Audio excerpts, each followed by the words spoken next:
Da, da, da, da. Hey.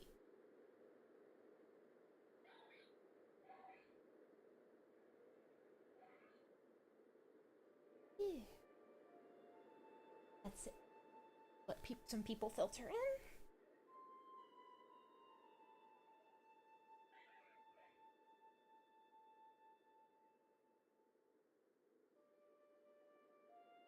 Hi.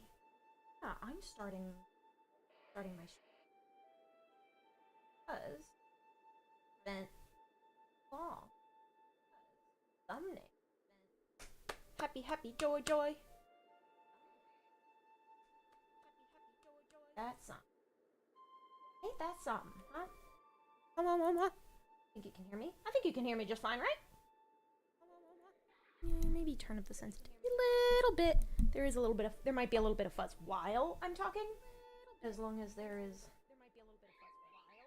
fuzz. That's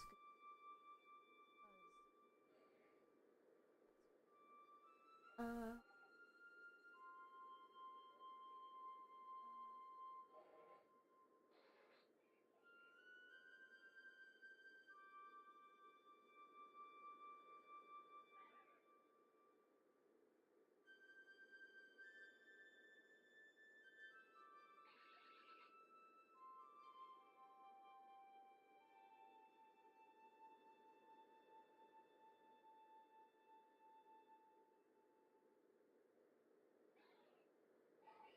Okay.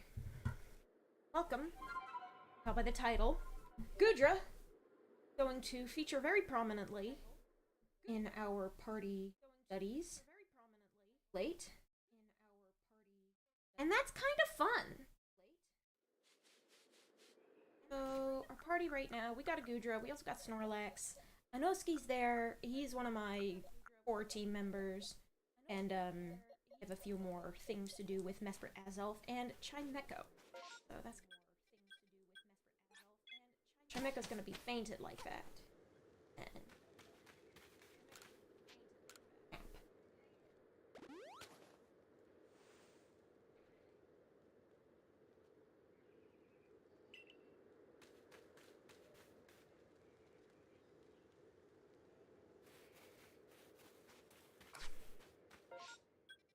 yeah, now I remember.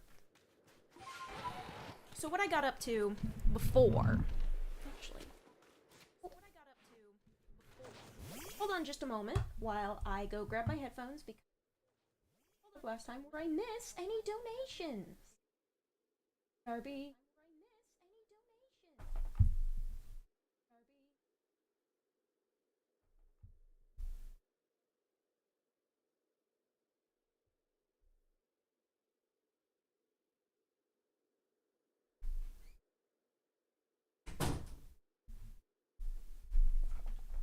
Bonk bonk. Hello, I'm back. Stinky little earbuds to work with.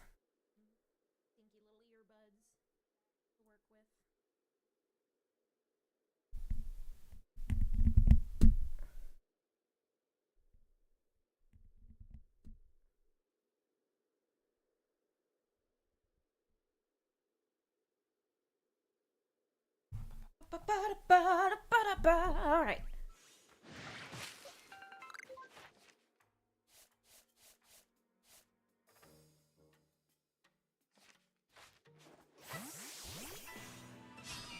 Alrighty.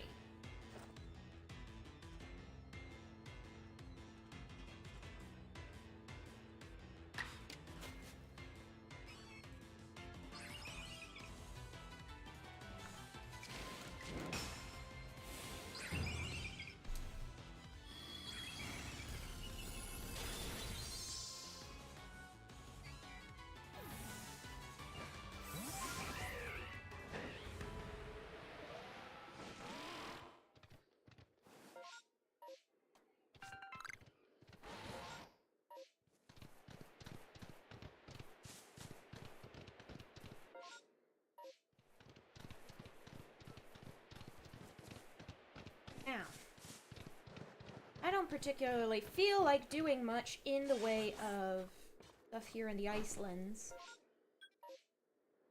Besides, maybe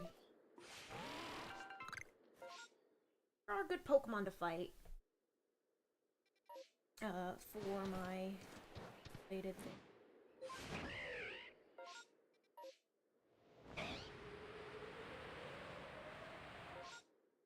Because one of Goodra's big things is strong style attacks. 70 of them to be precise.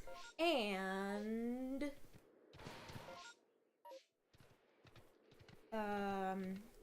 steel type can get some pretty solid mileage out of Iron Head.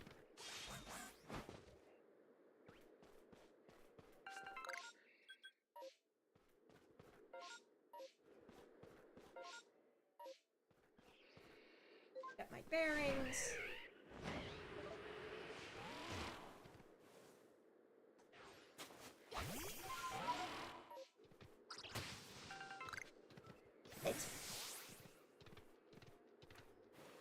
Was it underground or something? Nope. I think it was right there.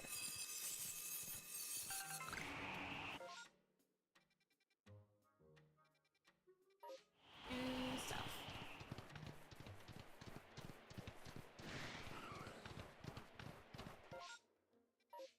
Probably up on this little hill.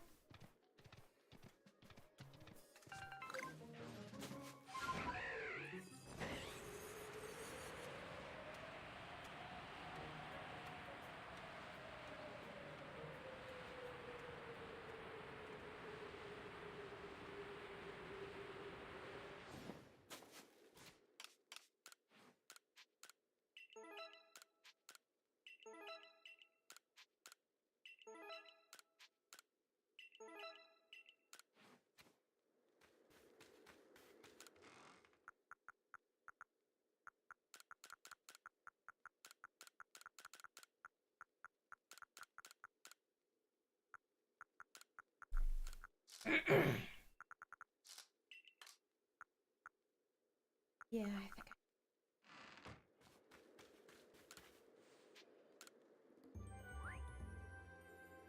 Right, I'm reporting my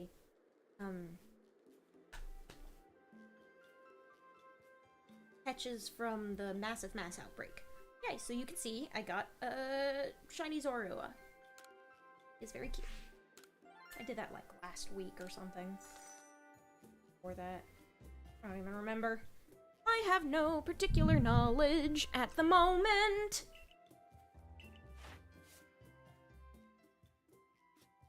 Perfected Zoroark, which is one of the main reasons I showed up here for the massive mass outbreak, because it means I could beat up Zoroark and perfect it. As I'll slowly move along. Snorlax doesn't need too many double edges. Let's return to the village. I have found that just working ad nauseum, completing the Pokedex is starting to drive me a little bit insane. Fortunately, we are closing in, which I think is cool. Got Honchkrow, so I have to like defeat one more Honchkrow. Pull out a Namarus.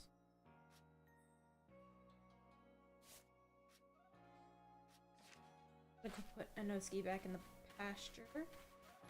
And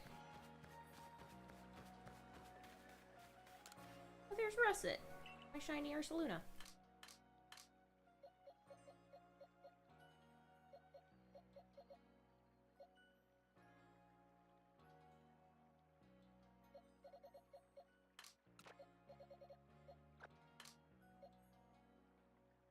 Yeah, I think I had a Noski because I wanted, like, to defeat with dark types, and the Zoroark horde was pretty strong. Stronger than I would have liked.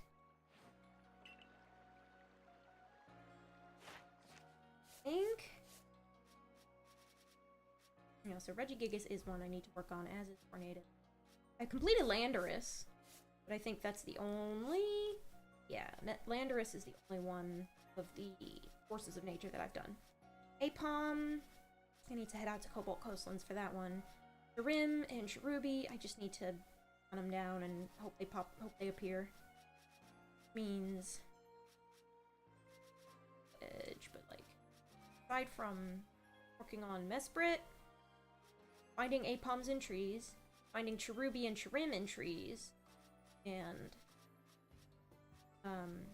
getting Snorlax to use Double Edge, I think that's all I have to do for Obsidian Fieldlands. Ah! Hide that because I want to.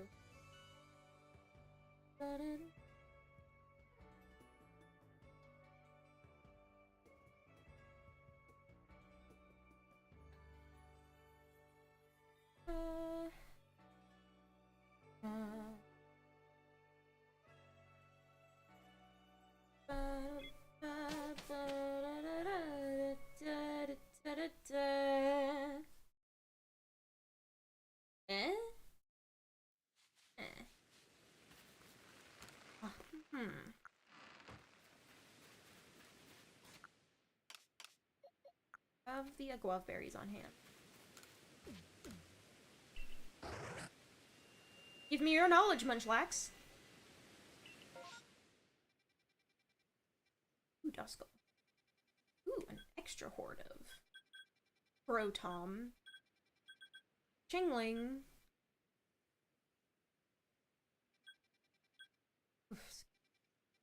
Feeble.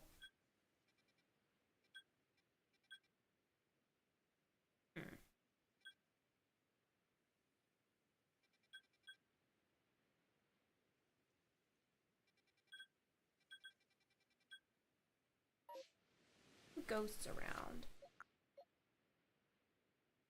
What's your moveset again, H-Goodra? Okay, so we can do water, steel, and dragon.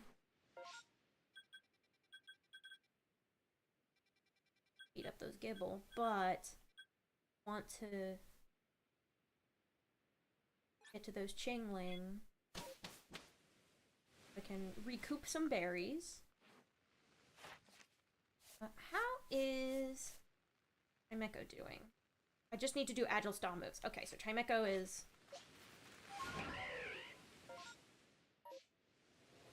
Chimecho's doing alright.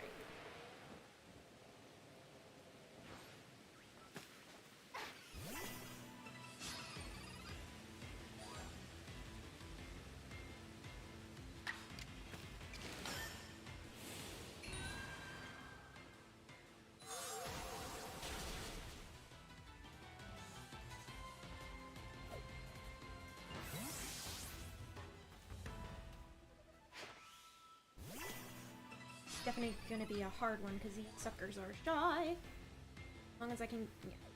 If I can squeeze in one hack, I should be fine.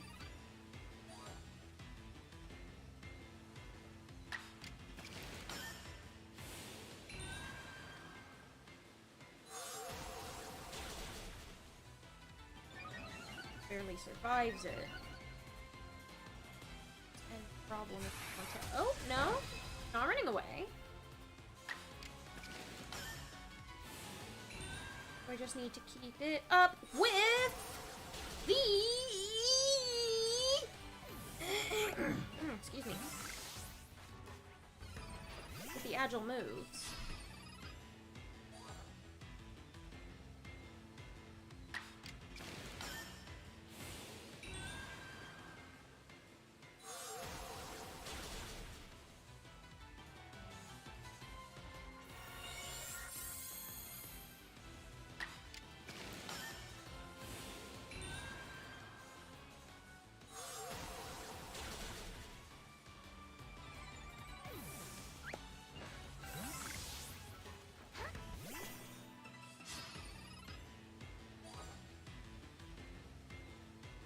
Goodbye. It's not like... Oh, that's right. They keep running away, so I'm not getting my berries back. But that's okay. They usually overdo it with getting my berries back, so it's not like a huge deal. I have a ton in storage, so it's not like it's a... Not like it doesn't matter.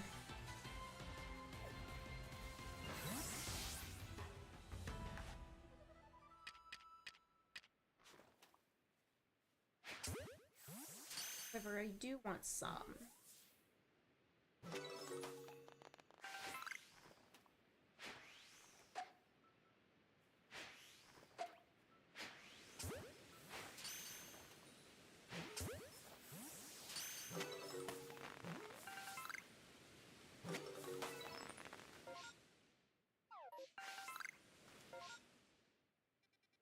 Be gone. I think I'm gonna head over to the Skull Outbreak.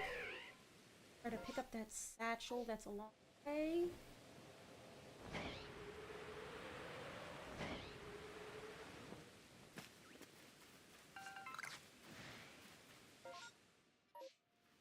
Up a bit.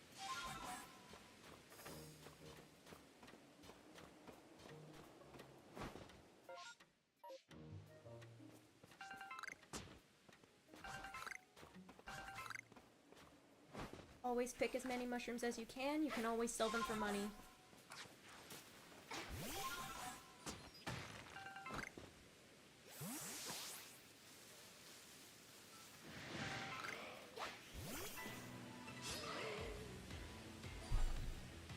Yeah, 36 is manageable for my Chimecho. But she is level 73.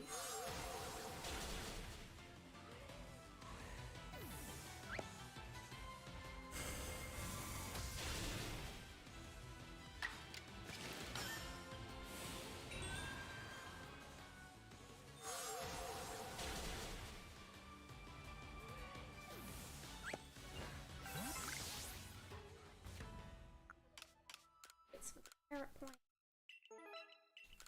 Having less and less use for merit points now, but I'm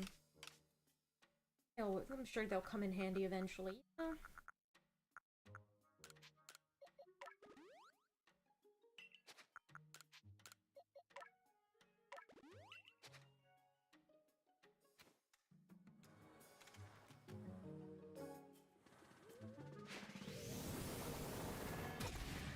And take a hit. We'll fight some ghosts.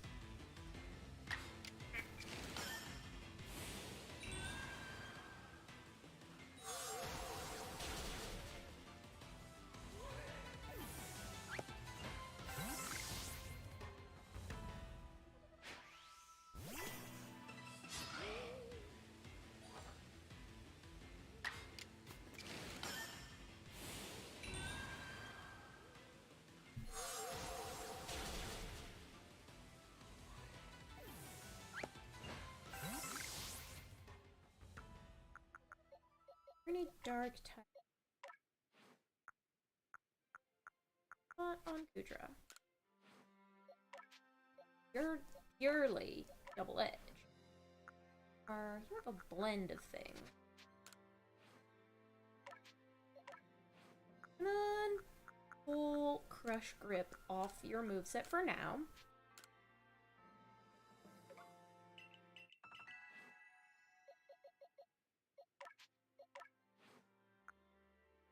Nasty Platior is a stat move. Not much use in the way of ghosts.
need to get in this grass.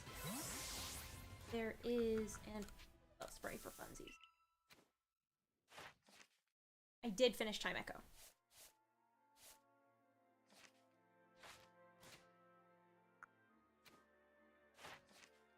Does Regigigas need done? Strong style, agile style. Head Giga Impact won't affect, but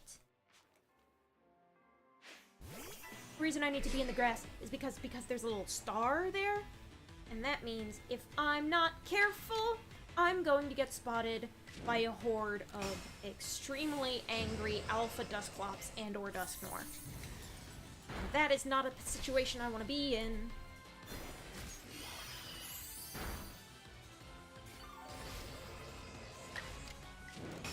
A little disappointing that they forced Regigigas to keep slow start, even though there aren't any other abilities in this game.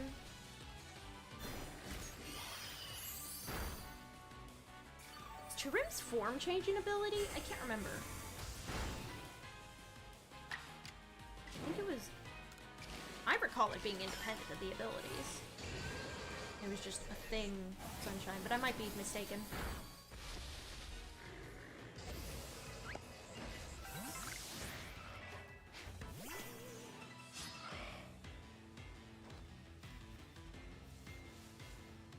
Very strong.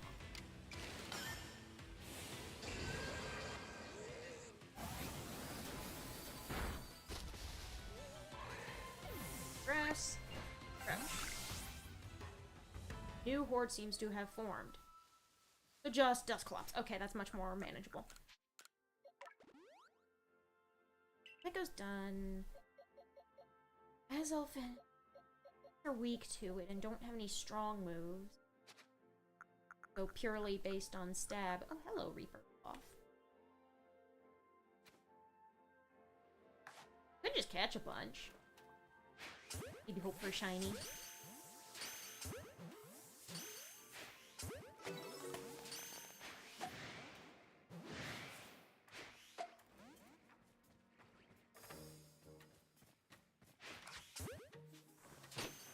Ow, hey! I have to wait for that catch to go through, and now we can have a little fun.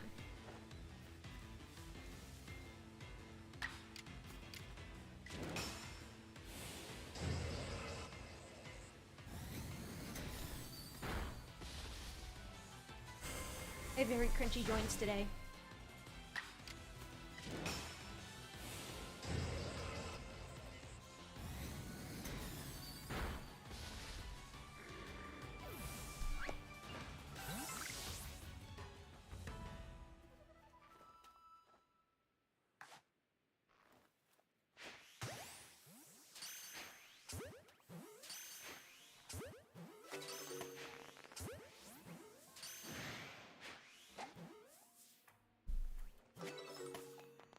New ones. Hey, fucker. Teleport right in front of my face. A cool idea I've had recently, was, I almost fell off a cliff there. Regigigas. I like thinking about the mythology of the Pokemon world, and, like, the, whether each individual legendary counts as a god, what they are a god of, what are they worshipped for. And I was thinking about, like, Regigigas specifically being, like, a patron guardian of humanity, and, like, potentially having a role in humankind splitting off from Pokemon kind. Because Regigigas is a known craftsman on a planetary scale. Dude can just tow continents like nobody's business. I'll give you... Bulldoze have 20, Bulldoze has... Max Ether. Worth using. I'm gonna try beating up these Stunky, because they're close by. And Regigigas can use a strong style move. Level 20. Not a very agile character, let me tell you that.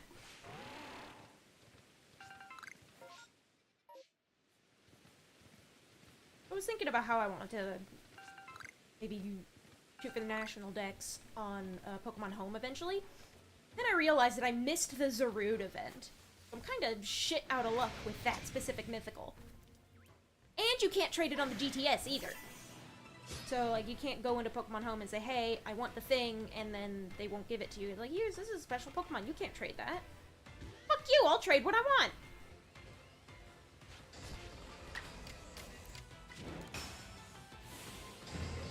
Should've probably gone agile with this, but all the other stunkies are pretty low level, so...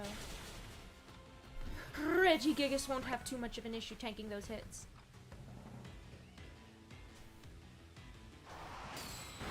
Knuckles.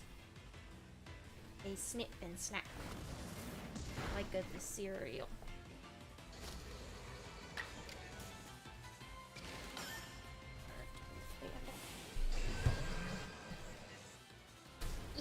I'm back. My armpits smell like garbage tonight. I hate it. Keeps coming back even though I've taken semi-nightly showers. I think it might be my meds. It might be a few too many ADHD stimulants. Put me in a weird mood. Oh shit, Regigigas couldn't take it. Oh well. Luckily for them, I have a double edge up my sleeve. Snorlax, what the fuck? What the fuck was that?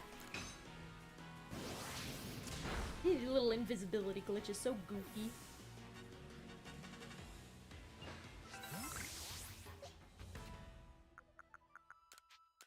Revive this bad boy.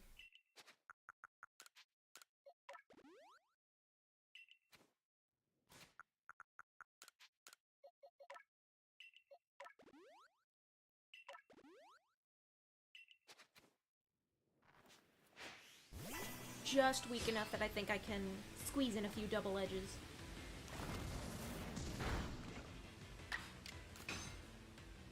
Yo, first person. Hi, Ethanol. Welcome to the stream. Thought you were doing Kirby. I do Kirby on Fridays. Kirby is my Friday stream. Streaming every Friday until we beat the game. And Monday is still Monday. Monday, as I like to call it. Where we play various Mon games, and Mon-related games, and Mon-adjacent games. I may or may not be starting another Mon series soon. Maybe by the end of the month? I'm not sure. Things are up in the air. I've got brain full of stuff. A new Mon series? I think I'm gonna keep it a surprise. Maybe not too much of a surprise, but I think I'm gonna keep it under wraps for this stream specifically. Yeah, it's Mon Day. The joke is Mons.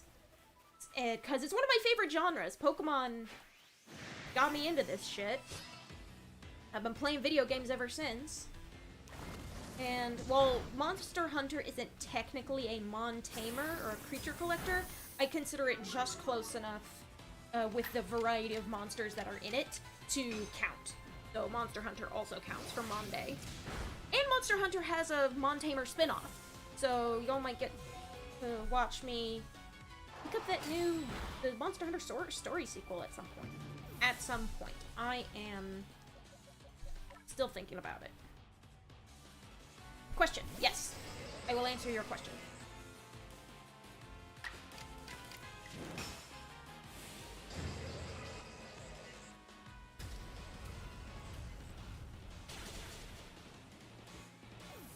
Once you're done with Kirby, what are you planning to do next? Okay, so, thinking about, I'm kind of staggering my Mon series and my Friday variety series a little bit. So the general plan there is that I'm gonna keep screwing around with, like low stakes post-game fiddly doodly doo. I think I might start the next Mon series before I finish Kirby, but that depends on how fast we finish Kirby. And in that event, so like maybe last week of July, last Friday of July, or sometime in August would be new Mon series, and then I'm gonna let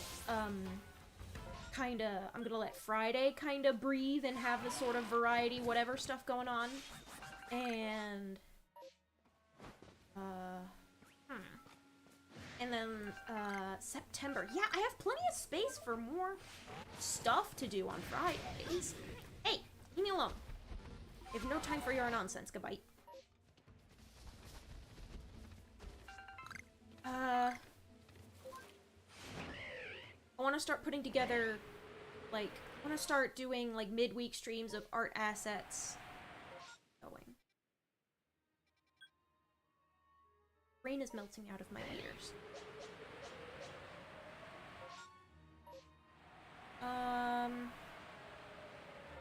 August Friday stream.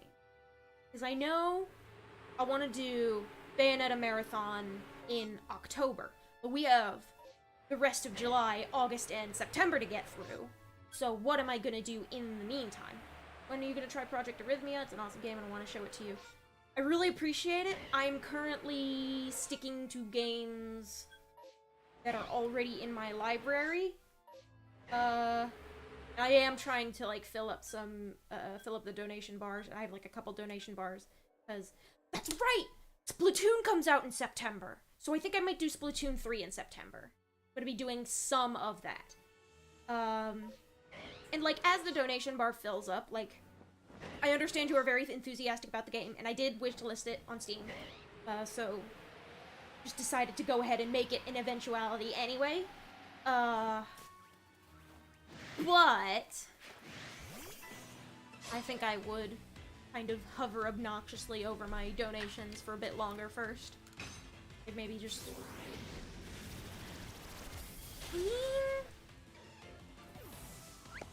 August is a whole month. A month is a reasonably long amount of time in the grand scheme of things. I could... So the idea is that, once I finish this monitor, goal, I'm gonna set up goals for other games. And if I want to play Splatoon on launch, I feel like I'm going to have to put that bar up in August. I'm just kind of getting a feel for it. When I got the game during Black Friday. Yeah, Black Friday's got lots of good sales. Steam Summer Sale, Steam Winter Sale. I'll have to see if it... I think it was on sale recently, but I'll have to look at it again.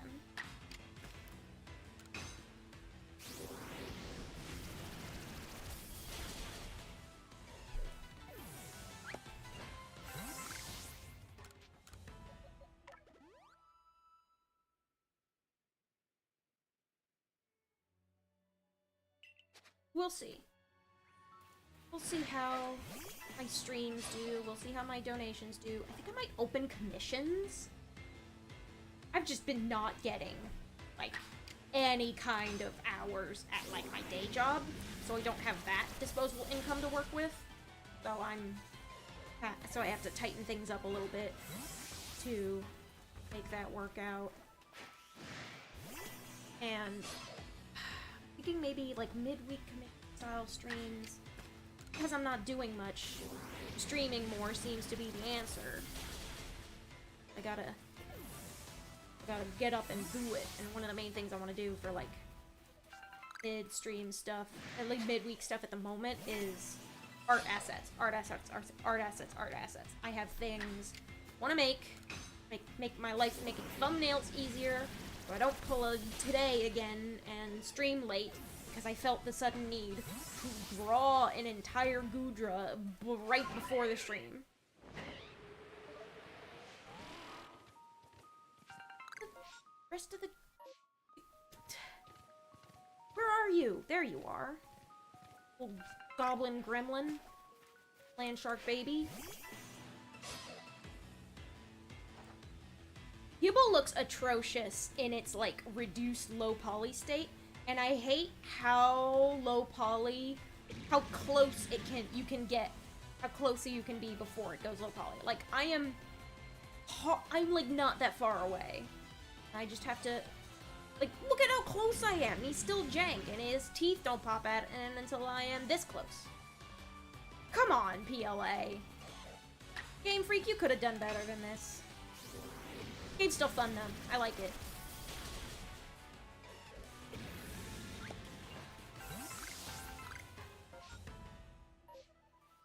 More. Ah! A bunch of you showed up. I wonder why that is.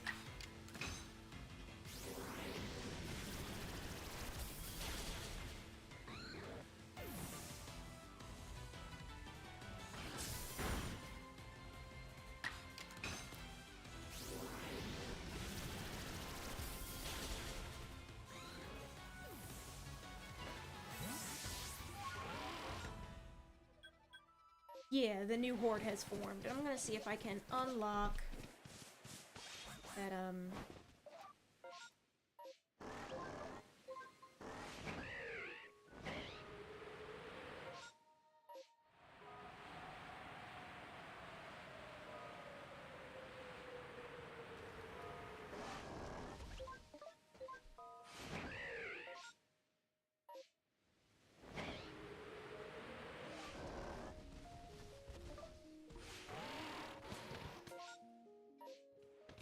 Reggie Giga.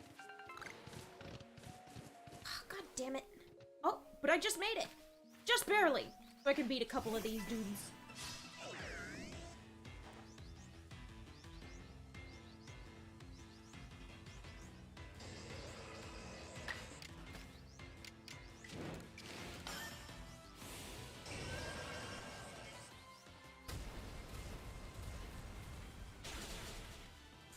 Yeah, Bulldoze doesn't hit to kill.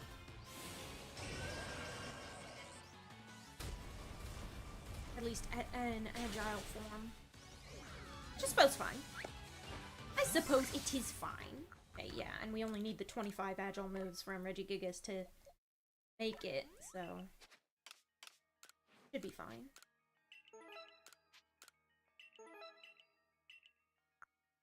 I think one of the main reasons I don't really need the merit points, but, like, it is a multiplayer feature, and people getting their items back is important.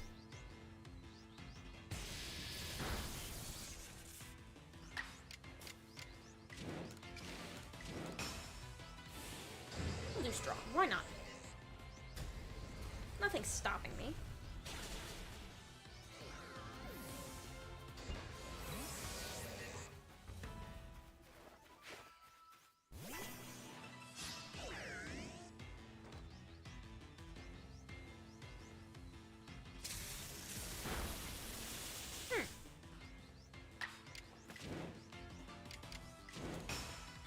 Decent amount of damage.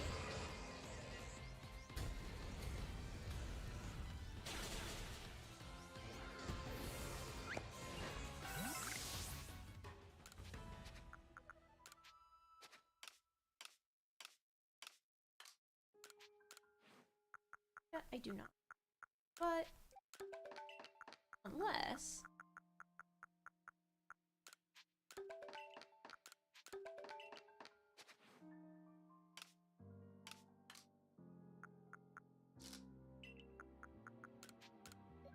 friendship is cheap.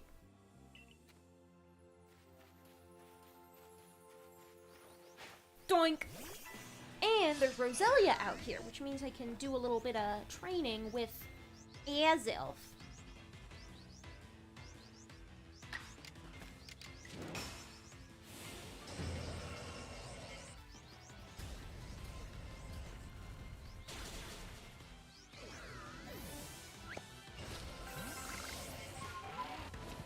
The reported Pokemon seem to be gone.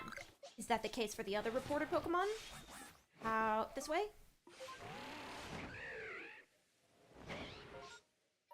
Let's see if those Gabite are still there.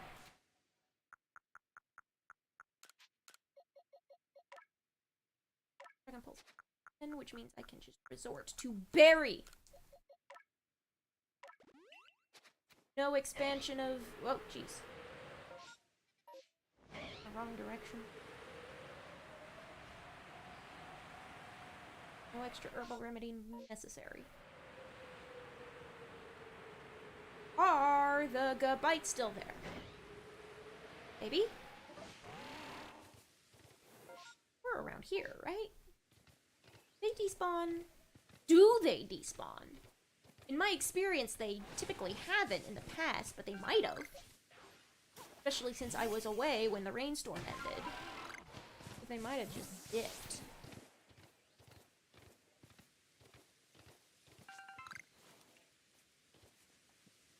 Experience, they tend not to dip, they just tend to move.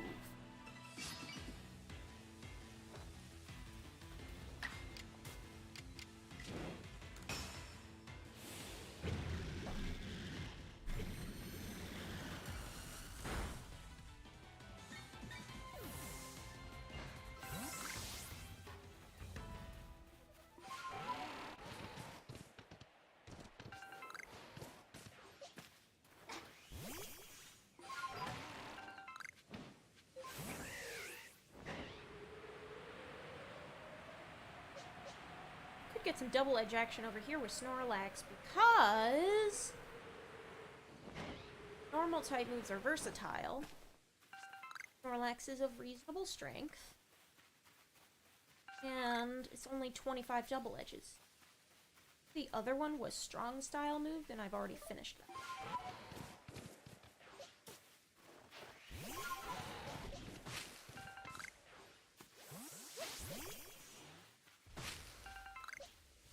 I'm gonna deal with like Luxray and Luxio, then I'll just better bring out Regigigas and do my Bulldoze.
A little sparsely populated around here, given the mass outbreak pushing everyone else out.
I'm out of double punches! Or double edge. Double punch doesn't exist in this game. What the hell? Brain no work. Good. I can take a hit. He's like, what, level 30-some? Level 40-some? I can... Yeah, level 30-some. Everything's fine!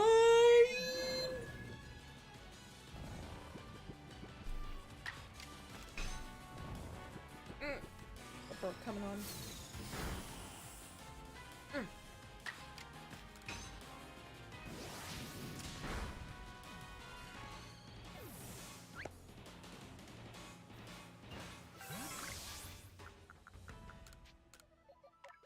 Double edge spout.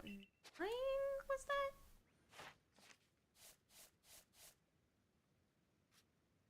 I need to get Mesprit to use recover more. Tough.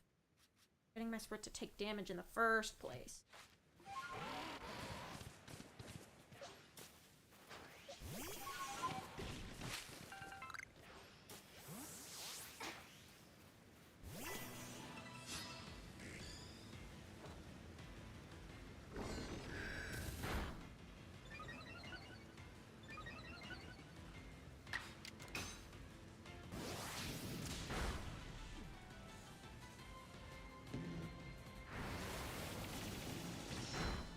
Slash.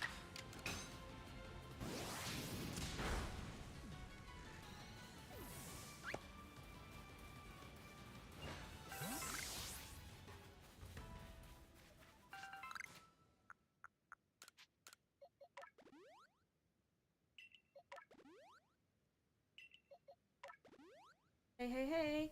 Welcome to the stream, music wall. And thank you for subscribing! I got that notification earlier. I appreciate the support.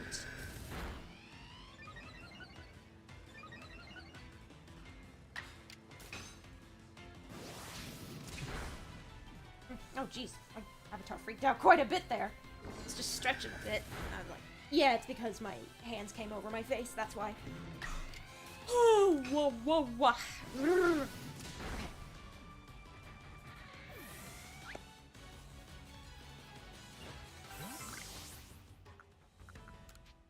One of these days I will start posting schedules. I have been in a little bit of a rut lately. Also because no job hours means no money means... Oh no!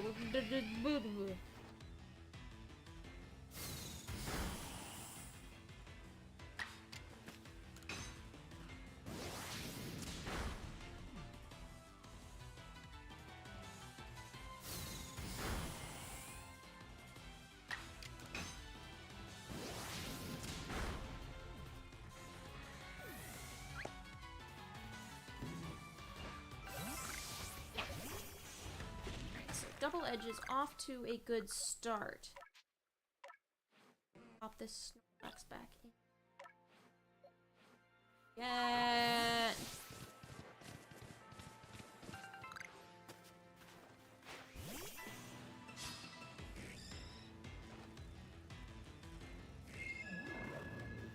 Not that. Hey. Rude.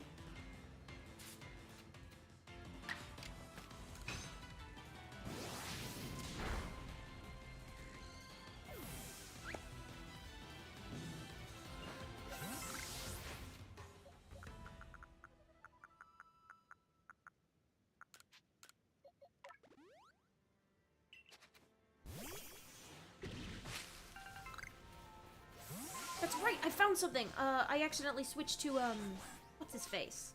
Fucking... Ursaluna. Over here. And somewhere over there. And he said he found something. I'm gonna go and find that something again, because I am only one peat block away from, perfecting Ursaluna's, Pokédex entry.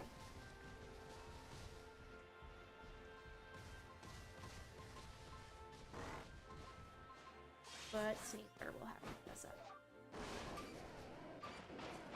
That's right. Black Ogurite. Useless fact, Young Mega is... Yeah, Mega Yanma, and Yanma is Dragonfly, I think.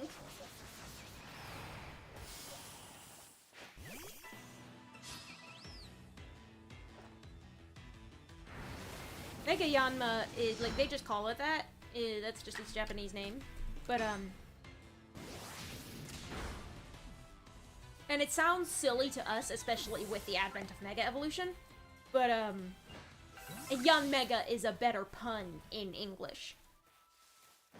But, what was I gonna say? It's not just based on the word Mega. It is based on... What was it? Meganeura, which is a... like a Paleozoic species of giant dragonfly, which is what Yanmega is supposed to be. I think, like, the hawk-sized dragonflies with the Carboniferous were, like, I think they call them griffin flies? Which I think it's a fun little pun. Fun little tongue-in-cheek reference for the science. Because, like, dragonfly, oh, we know them as dragonflies. Why not name the old ones after another large winged mythical beast?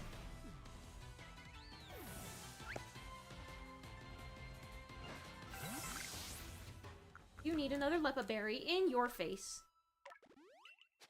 And that's a beep-beep.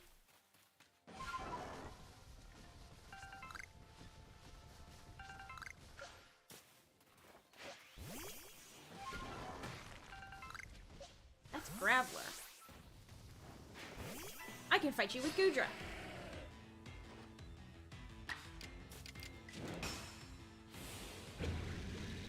It is, after all, a study in Goodra.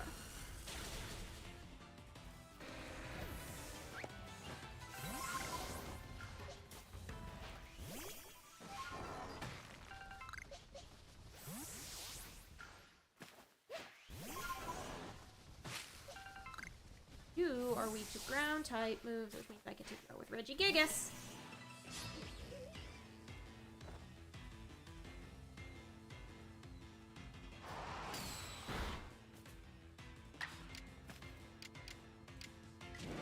Or not. Let's see if Iron Head does the trick, and if it doesn't, I can always... Huh. Unless the recoil doesn't in. Not quite. Interesting. Interesting, interesting, interesting. Well, I also have a big normal type move that Regigigas needs to use. So... Giga Impact it is.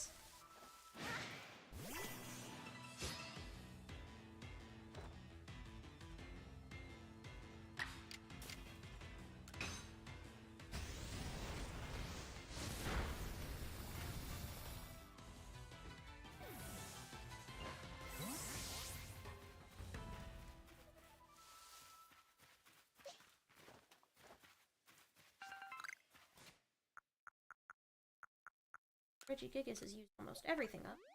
Max Elixir.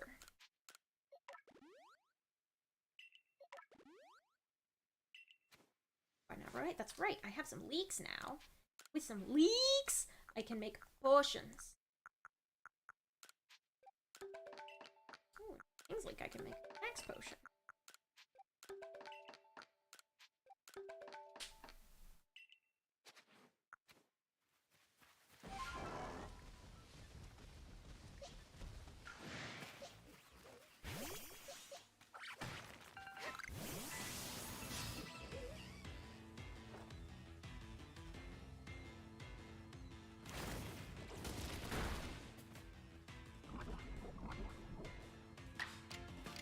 Alright. Bulldoze isn't super strong, so it'll probably take 2 agile bulldozes to take him out, but... Snow Runt vaulting into Frostless makes no sense for me. That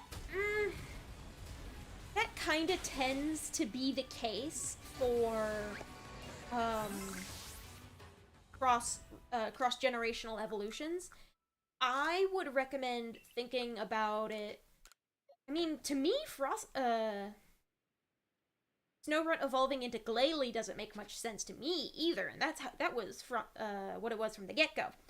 And it's easier to see where they were coming from with Frostlass if you think of it as like a feminine Glalie. Glalie can already be female, but like you get the idea.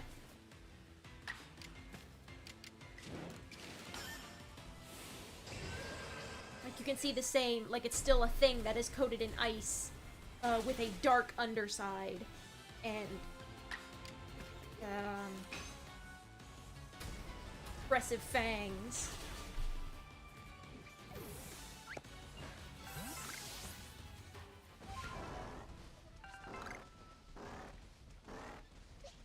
That's right, we are close to the hilltop mud pits.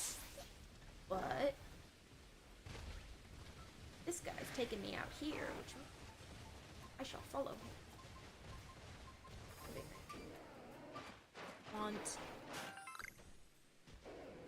iron. Just fine, I can make Pokeballs with that later. But I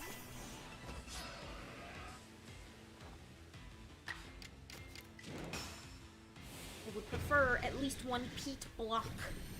Plus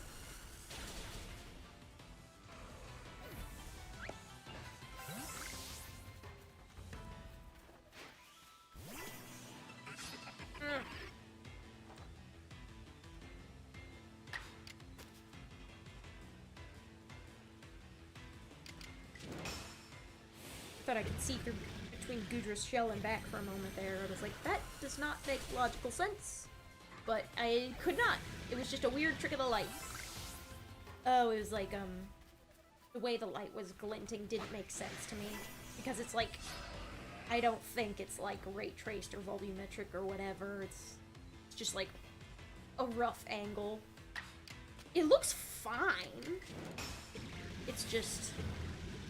The thing that is that Frostlass Pokedex says that he used to be a woman, so how the hell does Snorunt evolve into the Frostlass?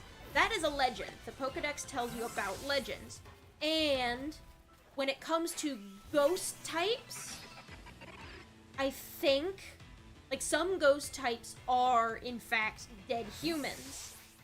And while the ones that are dead humans in their first, like, their obvious dead human spirits in their first stage, like Yamask and Phantom, and then they evolved into Pokemon in their own rights, and like as Trevenant and Cofagrigus, and they just kind of... Where was I going with this? Gengar is also said to be a dead human spirit in the Gen 7 Pokedex entries.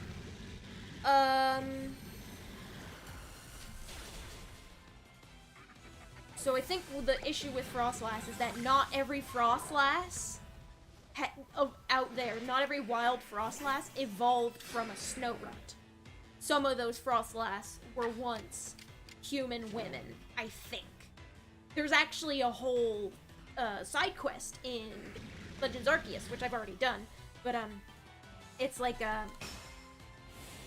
you have to look up the buried remains of like an abandoned village, and the implication is that like his like great grandmother like died in the storm because she failed to evacuate, so like he wasn't in his life or whatever. And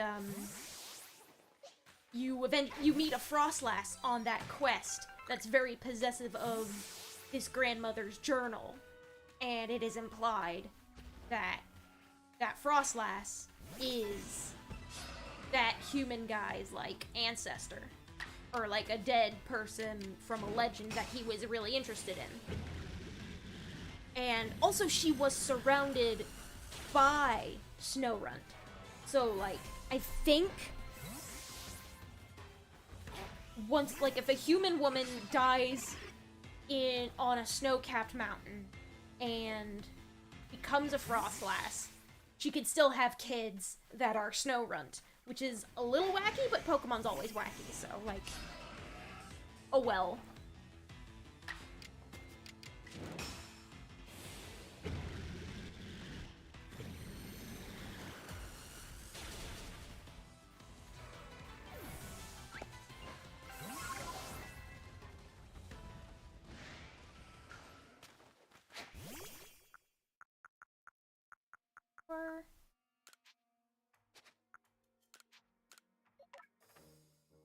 quest. Why not? Why not?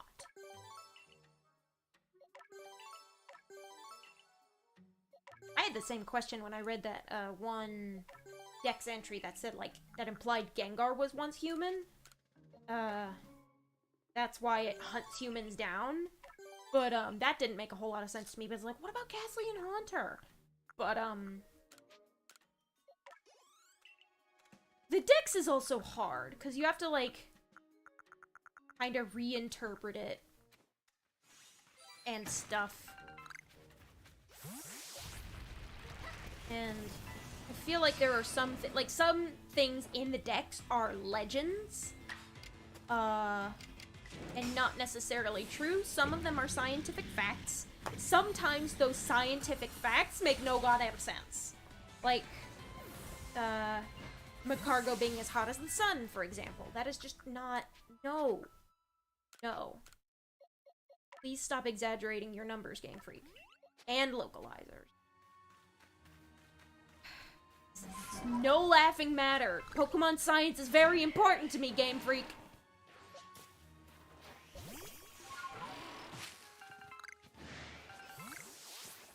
But, so you kind of have to come up with an interpretation as, like, do you want to take the Pokedex as absolute gospel all the time? Or do you want to allow for potential mistakes in the data?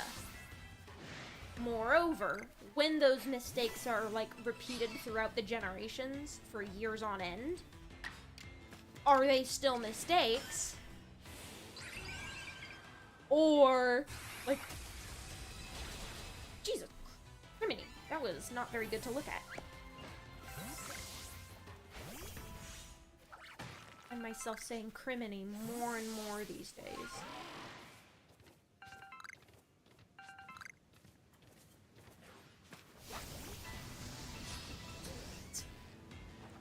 Isn't big like the surface of the sun, so it's fine. Yeah, but, like, those temperatures are, like, ludicrous to maintain. Like, not even Earth's lava can get that hot, and Earth's lava is what Magcargo is based on. They just made the numbers big and frilly because they didn't really think it through. They were just like, ooh, big number. Because that tends to be how it is when you're writing fantasy. Like, fantasy and sci-fi writers have no sense of scale. Fantasy are bad with time scales. Sci-fi writers are bad with distance scales. Planets in space are much farther away than you can ever truly comprehend. There's just so much emptiness out there. And sci-fi writers portray space as a little tighter than it actually is, just for the sake of storytelling, because otherwise traveling through between planets just wouldn't be feasible.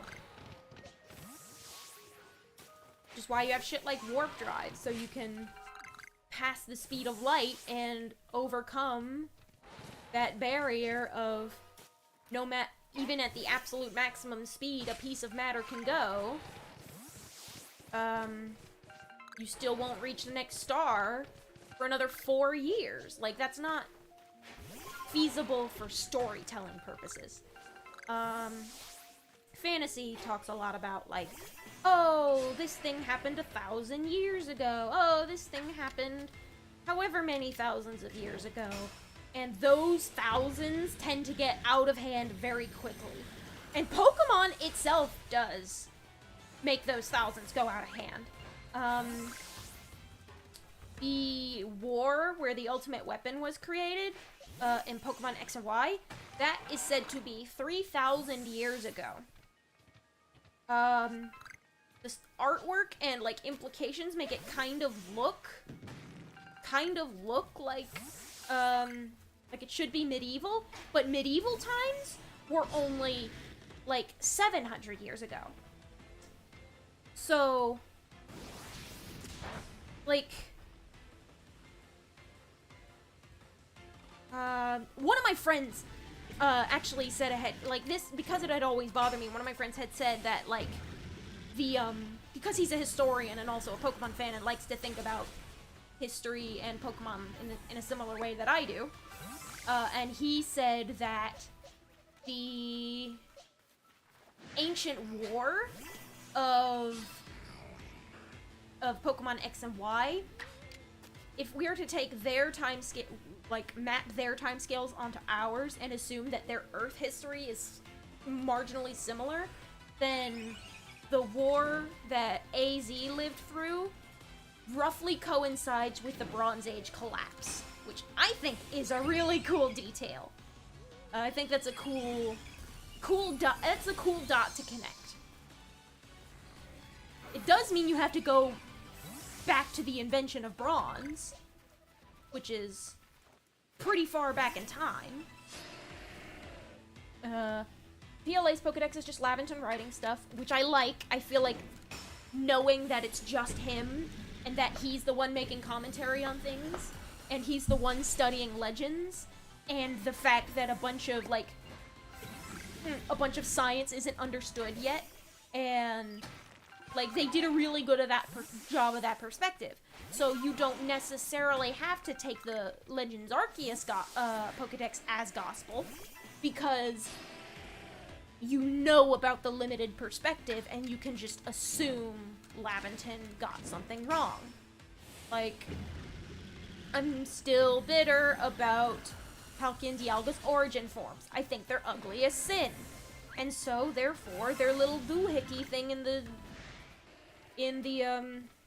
Pokedex and say, like, oh, I suspect this to be its true form. Not in my headcanon, it isn't. It is a form, but it is not the form. Not like Origin Giratina. Rotom Pokedex and PLA is hilarious. I don't actually think I've read it. Have I read it? Or Pokemon Will-O-Wisp powered by electricity. Be wary as Rotom, both smart and mischievous. Oh yeah, and like the comparison to a Will-O-Wisp makes a lot of sense, especially because in terms of like attacks, Will-O-Wisp is a ghost type move, so it fits in because he's a ghost type. What makes sense is what also not makes sense that some random legendary dragon is stronger than God. So PLA actually clears that up just a bit, and the Arceus we see in the games is not Arceus's true form. It is said, like, you meet Arceus at the end of the game when you do all the when you like seek out all Pokemon and get everything in the dex, and he says, I'm going to leave a piece of myself with you. And it's in the dex. It says received a part of Arceus. So this is not all Arceus is capable of. Ooh, does each Rotom have own? Ooh, that's what y'all wanted me to look at. Where are you? I don't think I've like unlocked all of the dex entries for the forums yet, but I've done a fair chunk of them. What? I must have scrolled right past. There you are. Form looks within a strange cauldron. The origin is unknown. Lurks with an odd bureau. Yeah, the stuff where it's just like, what the fuck are these? And it's just like bright orange electronic kitchen appliances and household appliances from the future. Like, that's really funny. Like, what? What? It's good. The wheelbarrow's mechanisms are bizarre. Yeah. What is that? I'll go back. Cargo is so it's fine. Yeah, the way I get around the cargo is I like to think that there's just like a tiny little like heart core that gets that hot, and the rest of it is more basic lava temperature, and the fact that it is that warm is like how it keeps its circulation going. I think Baneri's Pokedex and PLA and other games have a different description about what they do with their ears. Interesting. I imagine they can do a number of things with their ears, because if Baneri can, like wrap its ears up that tightly. And also, PLA is explicitly set during a time where people know dick shit about Pokemon altogether, or at least what the Galaxy team knows. It doesn't make a whole lot of sense to me because, like, they do show up and there's an indigenous group that already understands what it's like to be a Pokemon trainer, and, but, like, it doesn't fully make sense to me why people are scared shitless of Pokemon, because those are just animals and they, like, I know, like, a healthy fear of something that can kick your ass is good. Like, in real life, it is good to not fuck with things that could kill you or otherwise hurt you. Don't bother, like, Black Widow spiders. Don't bother, coyotes. Stuff like that. Stuff that could maul you to death, or at least do some pretty severe damage. Don't fuck with rabid animals. But, there's a certain degree of fear. Like, it doesn't make sense why the Galaxy team knows so little about Pokemon. Especially because Laventon, in the Raichu thing, like, it, clarifies the whole thing about how Raichu could knock out an Indian elephant, and in PLA, it's, God, brain no word good. Its dex entry goes into how, that Indian elephant is Copperajah, and also it, confirms that, Laventon is Galarian. So, there are things, like, you can reinterpret there. Where was I going with that? My brain stopped working, and I lost my train of thought, and I got the thing out where, about Raichu. Where was I going? The Veneries. Like, it's here, like, people don't understand Pokemon, and it doesn't make sense that they don't understand it, because, like, yes, you should stay away from wild critters, like, dangerous animals, and in the Pokemon universe, all of the animals are dangerous, but, like, there was one lady who was like, I want to see a Starly, and she, like, was, like, started freaking the fuck out because of Starly, but out in the wild, in the same game, Starly runs away from you. You run up to Starly, and it runs. You know, like a real bird. Like, that lack of understanding confuses me, because is Pidgey meaner? Are people comparing them to Spearow? Because that's what they're familiar with? Because, Spearow's mean. Spearow is very mean, despite its size. I can't even remember if Pidgey is all that aggressive, but I know Spearow is very aggressive. And, which would give people, like, because, like, a flock of, like, you can look back to the first episode of the anime. A flock of Spearow harassing Pikachu is a major plot point. And so I guess if they're used to living around Spearow, because they're from Kanto and areas around there, Kanto, Johto, areas immediately north of that, I guess,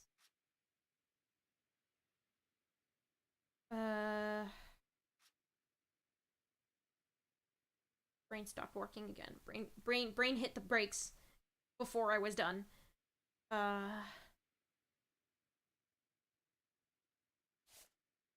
Wait, please. It stands to reason that people should be afraid of small birds if they're from Kanto and Johto, because Spearow is mean. It tracks. Not everything tracks, but that one thing does.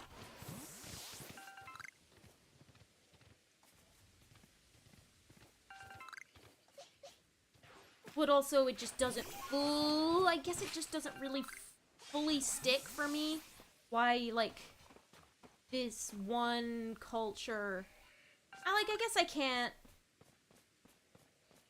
fully, like, criticize it too much, because it is, like, a specific collection of people from around, but, like, the Galaxy team does have people from around the world. Like, it's not just, like, it's not just, like, southeastern Honshu in, like, the Tokyo area, and, like, maybe a little bit of Western Honshu as well, moving up to the Hokkaido area. It's also Like, they've also recruited people. Like, there's like a dude with a side quest. He's a Alolan. They have a whole-ass Hawaiian guy on the Galaxy team. And there's other guys from, like, other region. And I think one of them said they was from Unova. And Laventon is from Galar. And I just have such a hard time believing that every single one of those cultures is dead terrified of Pokemon. Especially because the indigenous peoples of Hisui do have that stronger connection. And I can't remember his name, but the Alolan guy who sends you on the side quest in the Alabaster Icelands, he has like 6 Alolan Vulpix.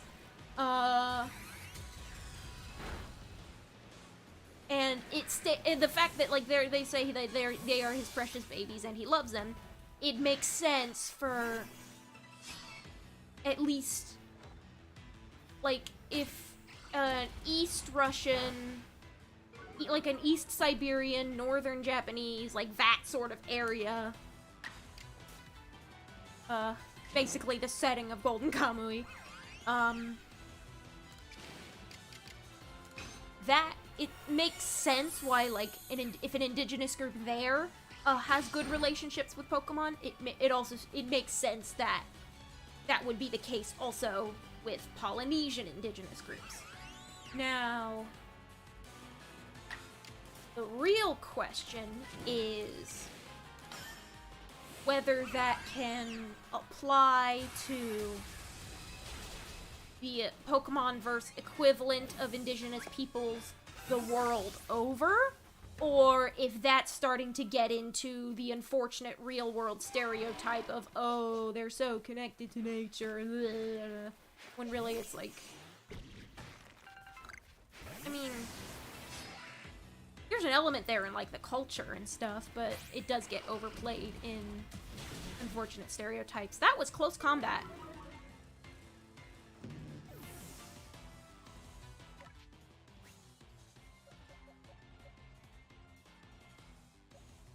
And, like, I guess the reason it bugs me that, like, the idea of not using Pokemon weirds me out just a little bit. Like, they talk about, oh, Pokemon are scary, oh, Pokemon are... Like, they are! There's big, scary animals with enough power to kick your ass in very short order. And many of them are territorial and or aggressive. Like, that cultural... Like, there's a cultural break there between real-world humanity and Pokeverse humanity that I'm having trouble reconciling.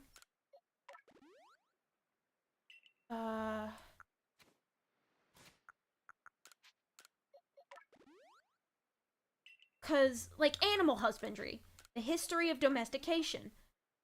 In the real world, dogs have been domesticated, like, since prehistory. Like, 20,000 years ago. And dogs probably, it's, based on research, it's possible that dogs partially domesticated themselves, because and there was like a co-evolution thing going on there, where dogs showed up to eat our scraps and we gave more scraps to the dogs and we just started to cooperate. Bro just brought a whole family of Alolan Vulpix because he could. He is based. Yeah, good for him! Good for him bringing his Pokemon from home. Security Corps does need access to Pokemon of their own. They do need to be trainers. It's just that civilian trainers aren't so much of a thing. What was it? Also makes sense. Me, it makes sense. My mom fears a ton of animals that are pretty shy, like small mammals and amphibians. That is fair. That does make a lot of sense, and I am kind of that sort of weirdo animal lover type thing who, like, sees a cool bug and goes, oh, wow, cute! And I do forget that there is often a larger, cultural feeling about certain wild animals, like classical, stories about women fainting at the sight of mice, even though mice are cute as shit. Yes, they're pests, and a sign that a mouse has showed up is probably not a good sign for, like, your overall hygiene. But the mouse itself is not scary. It's adorable. Cats also self-domesticated. They showed up at our grain stores to eat mice, and we just tolerated them, and we became friends. So, like, co-evolution, symbiotic, mutual domestication going on there. So dogs and cats.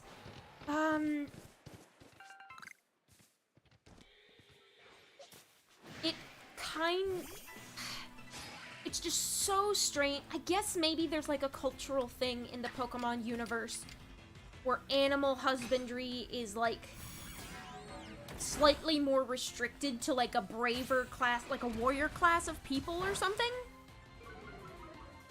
Something like that. Where like not everyone is just gonna tolerate a dog running around.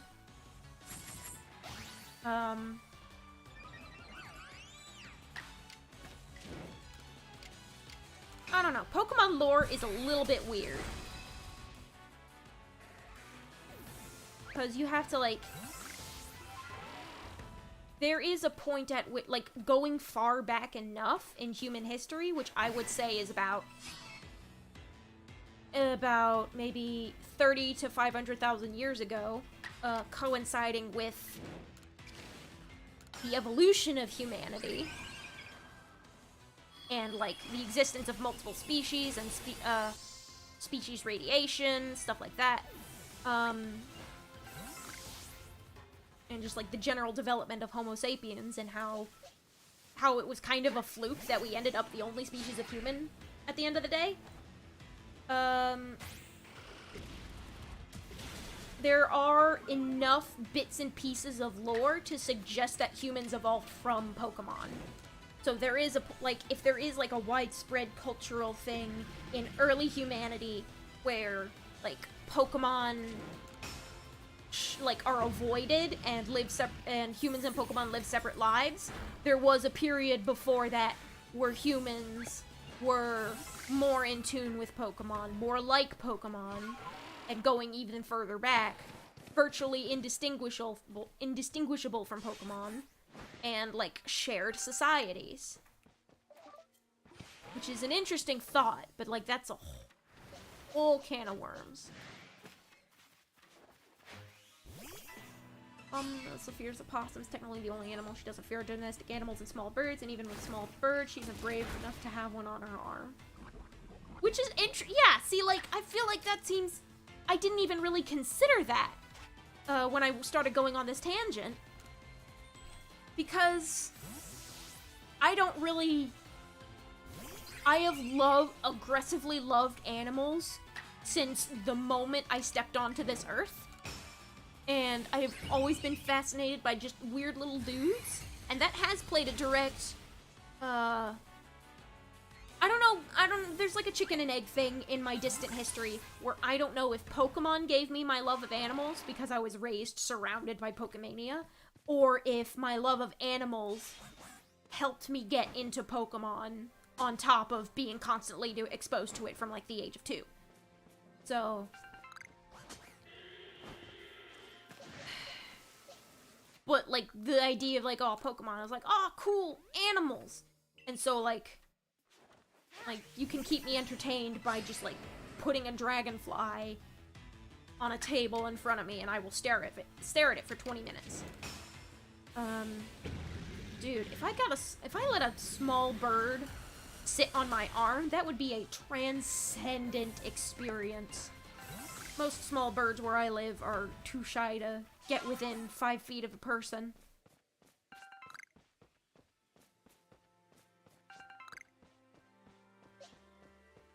Yeah, and that's like one of those things, because in the real world, animals are shy. Like, most animals are way shyer than we would otherwise expect. Some animals are very aggressive, like if you show up in their territory, like, if you go out into, like, the African bush, if you look at a hippo sideways, it will kill you. You look at a rhino sideways, it will kill you. Elephants are a little nicer, but they can definitely get mean, especially during mating season. Elephant bull and rut is not to be fucked with. Where else was I going at? Most animals that you come across in everyday life are pretty shy. Like, even coyotes will give you, like, a wide berth. Larger animals will keep their distance from you. They can grow to be fearless over time, but that tends to happen in, like, urban settings because human expansion, like, digs into their habitat, so they're like, well, fuck it, I'm just gonna live. You can't stop me. And in that case, that's how you get, like, urban coyotes, urban deer, pigeons, hawks, stuff like that. One time, I saw a squirrel jump onto someone on a school trip to DC because they were, like, offering this squirrel a slice of an orange. And the squirrels don't give a shit because people don't harass and, like, people don't, like, bother the squirrels in the park on the mall because, like, that's not what they're here for. So the squirrels can just chill in the trees and, like, not even really care. And the pigeons can just do whatever they want because nobody bothers them. So they just get used to humans and they're like, oh yeah, most humans won't bother me. But if a human does this, then I will leave or move away. Librarian Diamond and Pearl in the Japanese version, the one said, back in the whole times humans would marry Pokemon. Of course, it's just a book. It could be false. I think that's what I was getting at with, humans were indistinguishable from Pokemon. So I do take humans used to intermarry with Pokemon as an accurate legend. However, humans looked a lot more like Pokemon back then and may not have actually been humans at the time. So there's that element of the legend and the story getting warped, information getting warped over time due to extremely long timescales. Because, like, most people, even most, well, the further and further you go back, the blurrier history gets. I think some of the most accurate, like, oral histories in the world are, the Australian Aborigines. Australian natives, there's a handful of tribes, like, in, like, there's, like, one in, like, an island area, and there's, like, a legend they have, because there's, like, a cultural thing where they're extremely strict about getting their oral traditions right, so that has preserved their accuracy over time, and prevented, like, the warping of, like, games of telephone and stuff. And some of the stories were examined, and one of their nearby islands is said in legend to be a peninsula, and, like, just, like, as a history, like, I don't even think it would have been a legend, it's just, like, back during this time of our people, we could walk to this piece of land, and the last time that island would have been connected to the mainland was fucking during the Ice Age, like, 30,000 years. Just some absolutely bonkers shit. And, like, stuff like that is cool. But I think, like, most other stories are going to get warped more often over a long period of time. I feel like Australian Aboriginals are kind of maybe unique in that respect with that culture, with an oral tradition that is both strictly maintained and that goes back that far, because I think there's, like, always, like, in other cultures, there's always a chance for things to get, for wires to get crossed and people to embellish things, or sometimes a legend is just more of, like, a cautionary tale or a fable to tell people how to behave, like a moral story. So I feel like the story from which Pokemon, like, yes, Pokemon intermarried with humans, I think it would have been human-like Pokemon intermarrying with Pokemon-like humans. So I have a few headcanons about, like, one of these days I want to do, like, a big ol' taxonomy thing, where I can get some scientific names down, but also, like, sort them into clades and evolutionary families.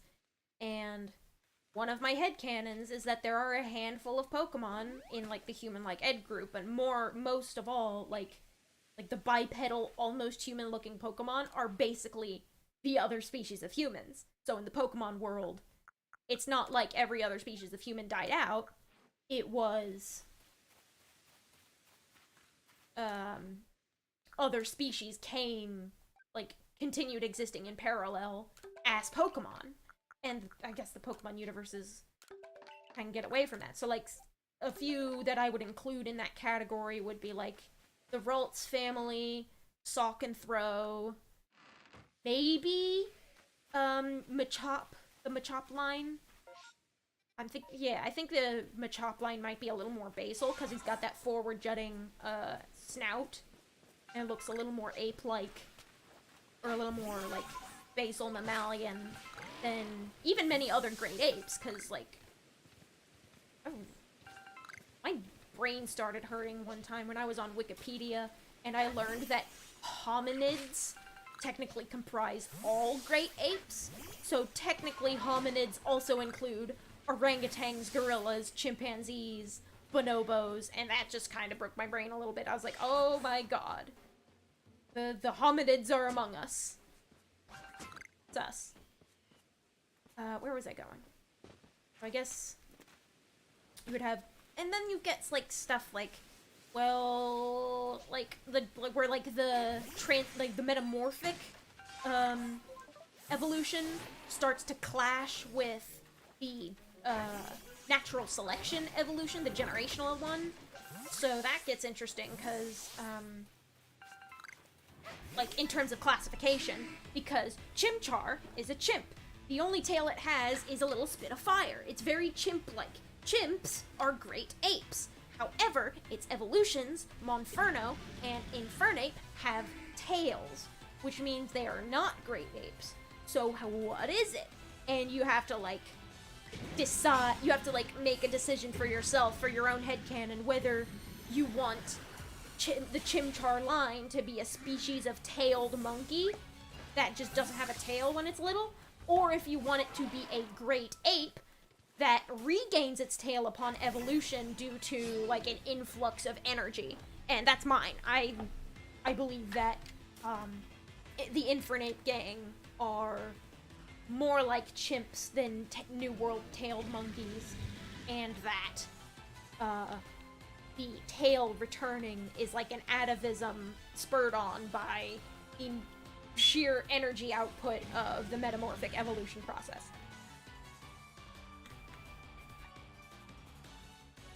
A human developed to be able to do Pokemon moves under a ton of stress. Well, that's, like, borderline canon already, because you can go and look at various trainer classes from, like, previous games, and a few examples I like to use are Black Belts, Battle Girls, and especially Psychics. There are human Psychics. They can learn, I guarantee you, they can learn Psychic-type moves. Humans can't, like, I believe that humans have a pretty flexible ability to, like, push themselves in interesting directions, but, Pokemon moves, as we understand it, the techniques, like, humans can do stuff like Karate Chop, or, Karate Chop. I don't think they're capable of Cross Chop. I feel like that's too powerful. Maybe regular Jump Kick, but not high Jump Kick. Maybe I don't think we have the leg strength to jump that high. But, like, humans can learn. So my general headcanon for that is, humans are still technically a Pokemon species. They've just lost, like, there's, like, something to do with the infinity energy that was, added to canon in Generation 6. That's, like, the life force of Pokemon, and my headcanon is that is what gives life sort of weird Pokemon-y features, and, like, humans, despite being descended from Pokemon, slowly lost that over time, so they became less Pokemon-like, and as a result, their, like, moveset shrank. They no longer have access to, like, energy-based or energy-enhanced special moves. But we can still do stuff like Tackle, Pound, the psychics are very highly trained, that psychic trainer class. I definitely believe they can learn stuff like confusion, maybe extrasensory. I think teleport would be kind of hard. Teleport's a tough one. But, like, one of the reasons is that, like, a lot of the hominids, like the near-human, non-human Pokemon, like, even, I think I would argue that some Pokemon, some especially humanoid Pokemon, would still be in the genus Homo.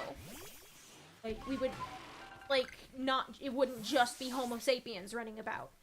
And that's where I would put stuff like Sawk and Throw and Conkeldurr. I definitely think magical stuff, there is magic in the Pokemon world, and that is the fairy type variant of Infinity Energy, and maybe a little bit of the psychic type. And I think it's reasonable to assume that our relationship, like our ancestral relationship to maybe a handful of human-like psychic types, is why we can maybe push back into some, like, psychic type ability. And there's definitely a feature where the psychic trainer class can do psychic stuff, specifically because they have been training with their Pokemon for years and years, and they have been learning these things from their Pokemon. But otherwise, I just think humans are pretty basic, normal types with a relatively low base stat total that doesn't evolve. And that lack of infinity energy, the infinity energy that we have lost over time, has given us less Pokemon-like ability. What was that? I'm gonna backread chat. Coyotes and squirrels and such mammals that aren't rats are rare, so it's mostly birds and lizards. Yes, birds and lizards are cute. Another thing is, like, yes, I'm a weirdo, I like animals too much. My mom is also scared of animals that I am not scared of. She, does not like small, scaly things. She really hates snakes, which has been a pain because I really like snakes. I think they're very cool. I understand that some of them are poisonous and you need to give them a respectful distance, but, like, a garter snake, you can pick one of those suckers up. It's not a huge deal. Like, either like a garter snake, I don't think their bite even breaks skin. They're just tiny little dudes with big, stupid puppy eyes. It's great. But yeah, she would be scared of them anyway, because they're still snakes. Grew up in the city, so our exposure to animals was limited to domestic dogs, cats, goats, and the milkman. Walk around with his cow. That's cool. Yeah, I still grew up in the suburbs, so, like, my main exposure to animals as a kid was dogs and cats, and our local squirrels and birds. But, like, definitely one of those chicken and egg things where Pokemon made me love animals and animals made me love Pokemon.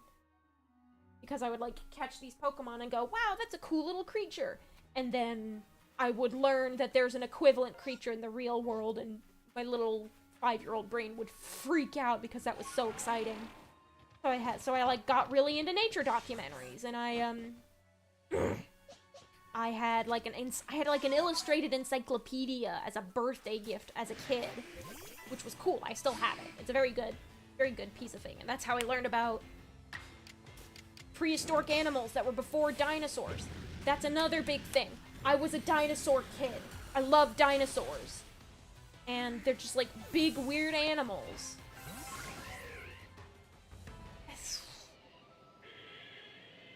But yeah, my, like, status as a big, weird animal liker probably could have something to do, like, with me. Like, maybe there are big, weird animal likers like me in the Pokemon universe, and those are the people most predisposed to becoming Pokemon trainers. Because there are still people who use Pokemon in, the Survey Corps and the Security Corps, because they need to. Like, there's like a domestic animal, I use you because I need you kind of thing there. And maybe I'm just kind of different from the average person, and I just haven't been paying attention. Which is very appropriate for me. I tend to be like that. Human to dinosaur kid, yes. And when I learned that birds were dinosaurs, I fell in love with birds all over again. Like, I think I've always really liked birds, because they're just funky little dudes. They hop around and they go boop, boop, boop, boop, boop, and they peck the ground, and they make cute sounds. But, like, when I found that, like, birds are, like... And then I would, like, learn about bigger birds. Like, oh, penguins and shit. Vultures, hawks, owls. These are some funky birds. And birds can take some wild forms. And then learning that birds are dinosaurs exploded my brain. And then, to tie it back into my history, history as, like, a Pokemon fan right out of the cradle, there was a fucking Monster Tamer series on the DS, on the Nintendo DS, called Fossil Fighters, where not only could you raise dinosaurs like Pokemon, but they were just as colorfully designed, and, like, there was, like, because it was a Pokemon alike, they had to have a lot of monsters, so I learned about new prehistoric creatures that I had never heard of before, and became even more of a dinosaur kid. And also, every single raptor in the game had feathers. And it was amazing! Actually, I think S-Raptor might have been bald. I can't remember the actual scientific name. I just know the Venusaur is called S-Raptor. But it was like one of the raptor... It was like... It like didn't use the base raptor model, because Fossil Fighter was reused, they reused model rigging and animation, so you could tell, and what was interesting is that a lot of these rigging and animation would be very similar across, like, scientific taxonomic groups. So the raptors had a specific build and a handful of different animations. And then there were, like, Tyrannosaur-specific animations. And then there were non-Tyrannosaur, Carnosaur animations. It wasn't strictly based on taxonomy, it was more based on what would look best for the model. And Venusaurs are, like, juiced up, elemental, wacky versions of dinosaurs anyway. They acknowledge that in universe, which is why they have, like, fun design features. Like, Carcharodontosaurus is, in Fossil Fighters, it is based on, ancient ruins. And I think that's, and, like, one of the really cool things about Fossil Fighters is that, sometimes the, like, fun and goofy and silly thematic patterns that they would put on these Venusaurs would match up to where the first fossils of that dinosaur were found in the real world. So Carcharodontosaurus is based on ancient ruins, but Egypt specifically, because the first Carcharodontosaurus fossils were found in Egypt. And I think that's just a really cool detail. Also, Fossil Fighters Frontier ruined Carchar. I feel so bad. He used to be so much cooler. I have a lot of opinions about Fossil Fighters Frontier. I like the first two games the best, and not always a fan of the third. The third is fine. It did introduce a lot of quality of life features that I really like, but a lot of the changes that I didn't like kind of balanced it back out into, like, kind of a mid experience. And it's like, yes, I'm happy to be playing Fossil Fighters again, and there are some cool new features added, but god, do I wish I had the old designs back. Some of the new designs are fine. Like, Mihu and Velociraptor. No, Mihu and Deinonychus. They look better than their original designs. But that is few and far between. I'm gonna stop rambling about Fossil Fighters. I can ramble about Fossil Fighters once I play it on the channel. And I'm gonna hold off until I have a slightly bigger audience, because the more people I can share Fossil Fighters with, the better.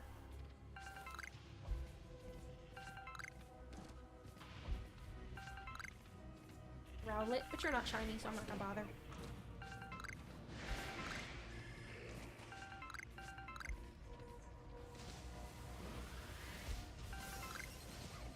Everyone's trying to shoot me with Hyper Beam. And I won't let them.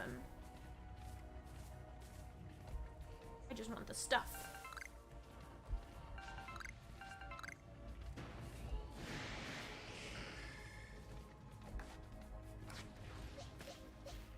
Hello.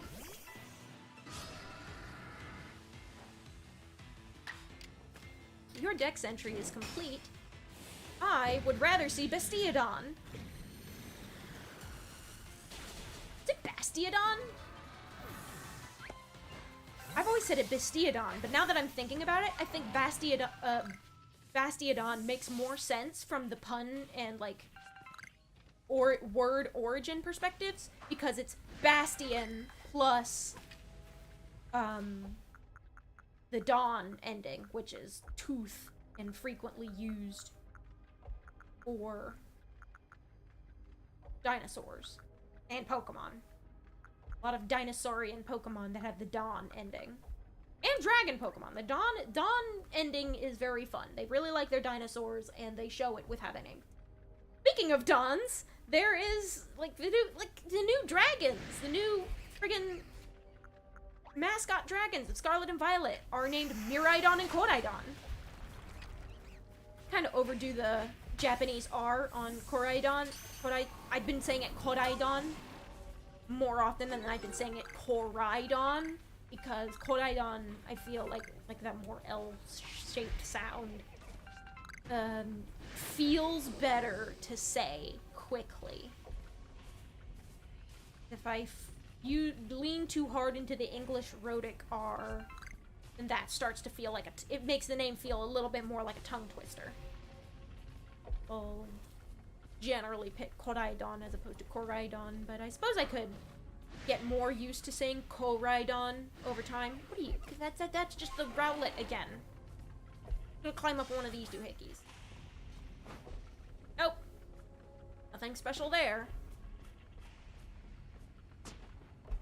Anyway, there were many factors that resulted in me both really liking Pokemon and really liking real-world animals of various time periods, including the present day. There's just something about them. I like the Animules. I can't do Dick Piddly with a Dusclops. I don't have a team that's ready to take them on. Take on my Drapion, but do I have what I need for y'all? No, I don't. I'm just gonna leave. Gotten the items I wanted.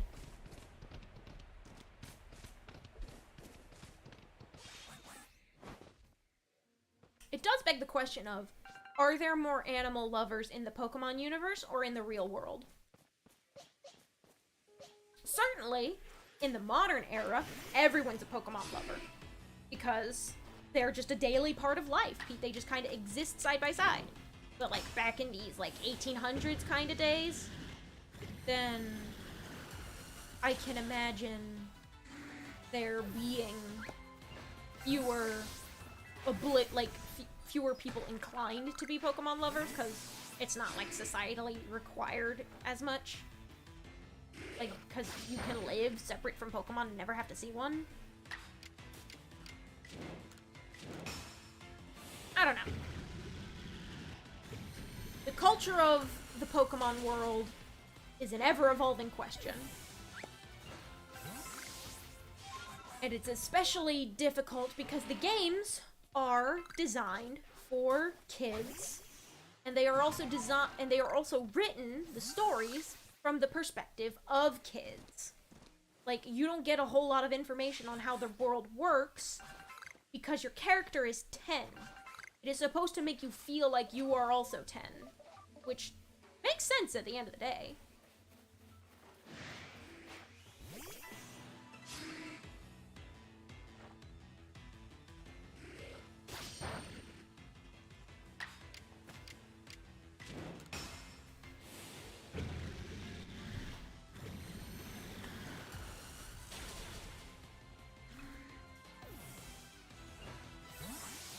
Water. 33 out of 70. We are making good progress on H-Goodra. I did not ask you to grab that. H-Goodra. I want you to fight the Gliscor.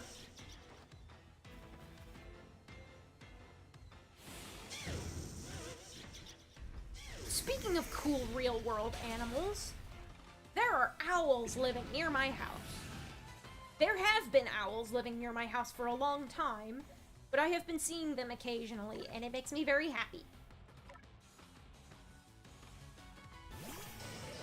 They are very cute.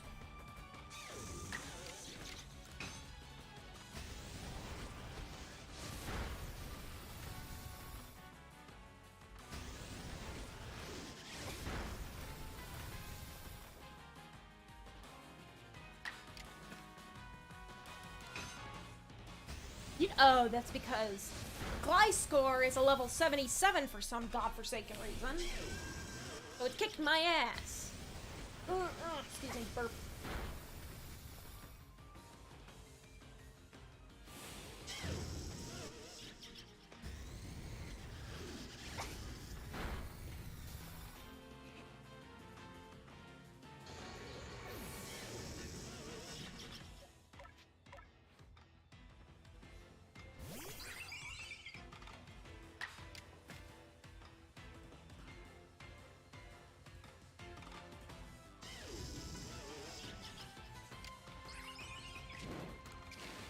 Use more agile stall moves and go ahead and take the opportunity to move 3 times in a row. Why not?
That's right, I want to give Goodra some HP back.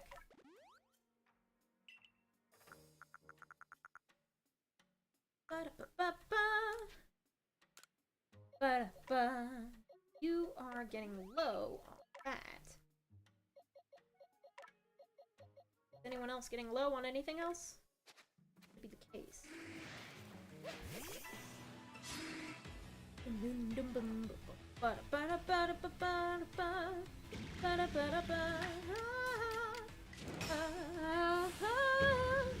Ha ha ha.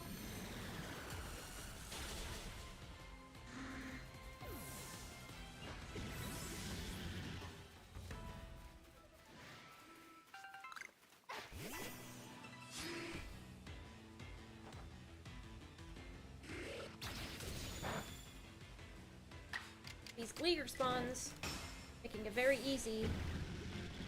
Me use Goodra's water pulse. What? Maxed out its. What is? Hold on. Okay, so from Tomorrowlands, and Amorous is just there. Myself needs some more self-destruct. I do not like using self-destruct. Gonna make working with Azelf a little bit tricky. Goodra. I still need 5 more Dragon Pulses. Okay. And Shelter, I just gotta spam Shelter. It's, for now, it's strong style moves.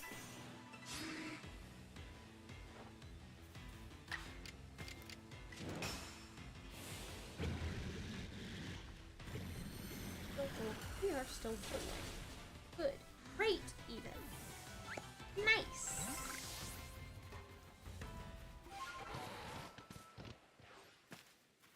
Beep.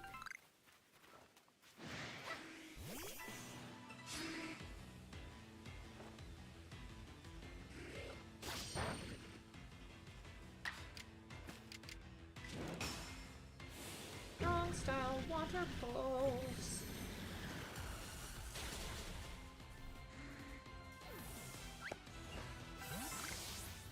Lots of razor fangs.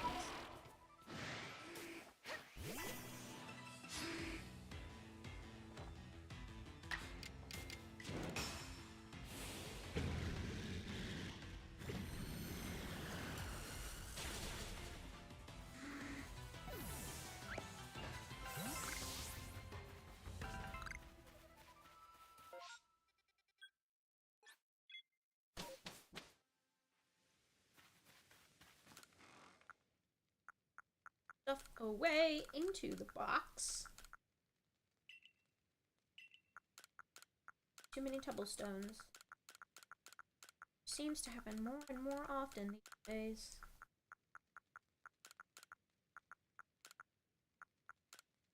I know logically what I should do with them, but really, because I am in such a dex, not catch. I want to get to catch, but getting there is going to be a process of stuff. What kind of processes? I want to work on the Pokédex, and working on my in-game bank account is not as high a priority.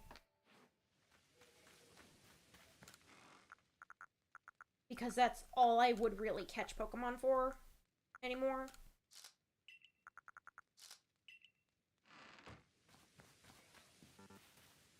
Right, I need to...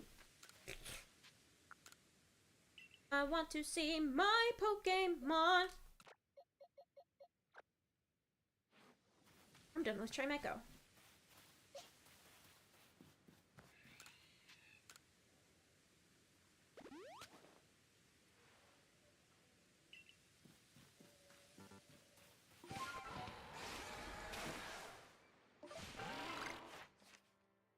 Too strong start. Alter again. Dragon's only good against other dragons. Agile style, strong style, Enamorous. Does Enamorous have any flying type moves on hand? Interesting. No, she doesn't. Not even Air Slash. Cut Twister though, which is an interesting choice. If I do say so myself. Nothing I can't harass with Double Edge. When in doubt, Double Edge.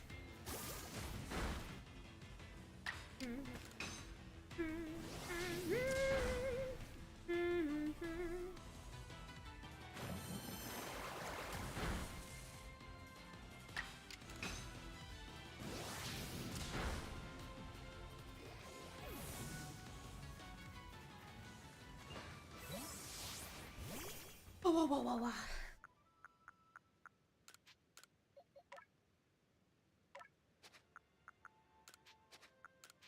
HP, that is the...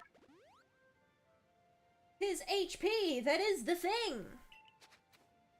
Double Edge is recool.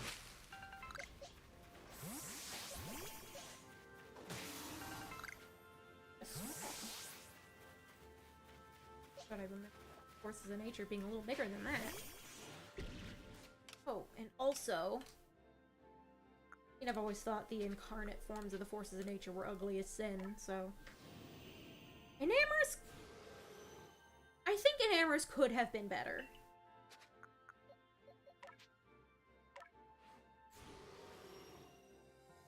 This form, the Therian form, is at least tolerable.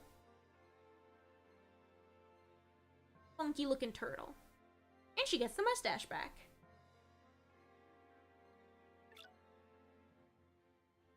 It's always an interesting choice. Didn't really have much of it to begin with.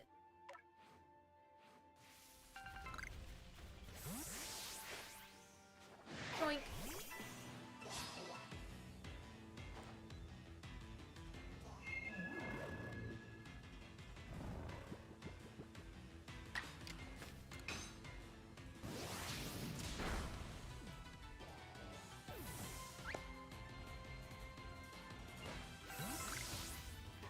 Oh, 22 22 out of 25. Let me put Snorlax away.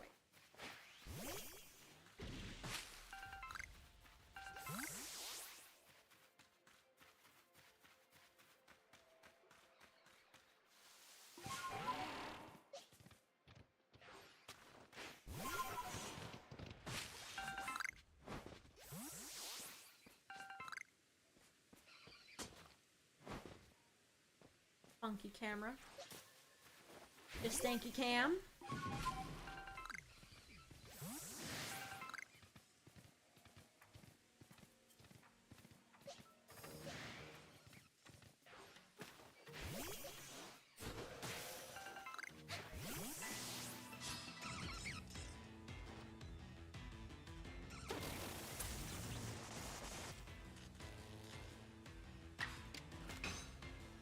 I wish that I could combine the requirements for Azelf self-destruct and Esprit's recover, because then they would complement each other. I could heal all the moves and deal my damage to myself. But nope. I gotta give potions to Azelf. I gotta hope like hell that an opponent's gonna damage Mesprit.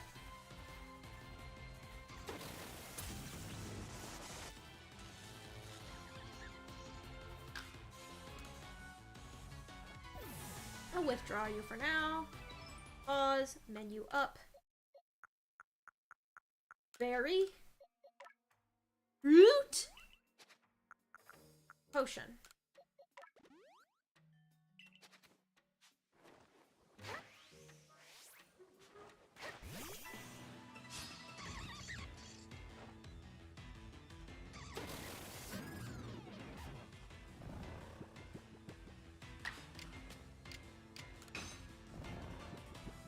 Too drowsy to move.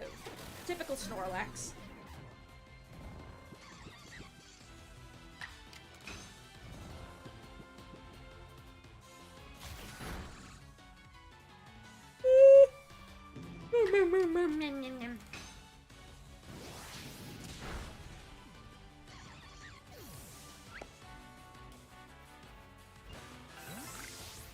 So Snorlax is done.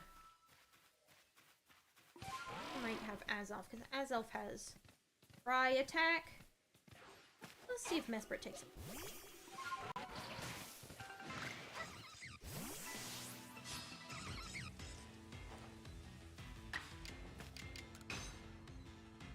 Mesprit's level 90, which makes things difficult. There we go! Just use recover a bunch of times. That's not what I meant, you barnacle head! But as far as drowsiness goes, I'm not super interested.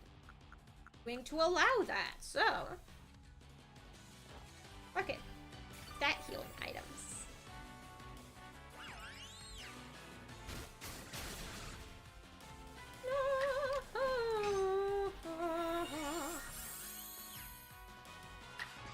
I'll just finish him off. Got a couple recovers in. Things turned out okay in that regard. Ooh, only 10 more to go. Hello.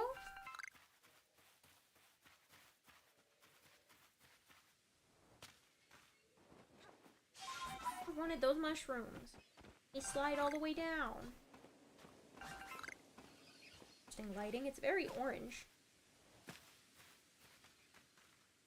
This polygon. Slide back down the slope. Bulldog.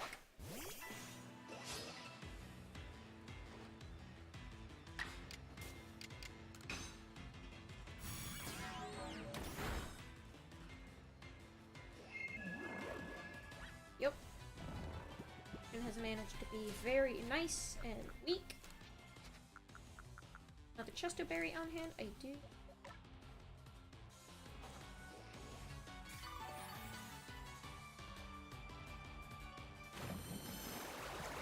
Yes, yes, give me the damage.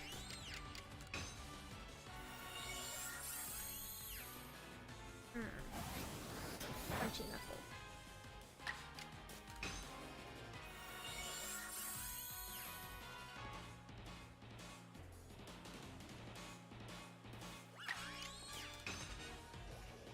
Just used a couple times for him to damage me again. I would like for Mesprit's stuff to be over and done with sooner rather than later.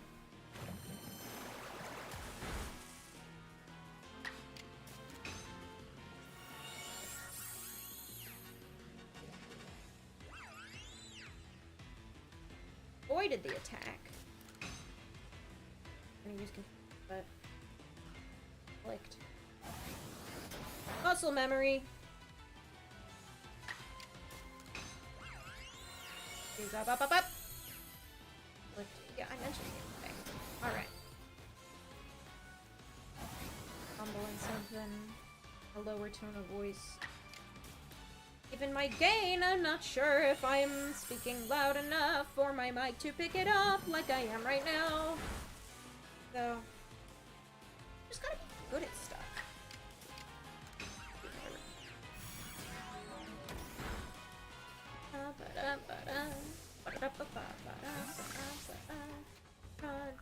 Da-da-da. 36 recover. Okay, we're closing in on it. Who is mad at me? Is there another Golduck? Respond immediately? Right after I turned away?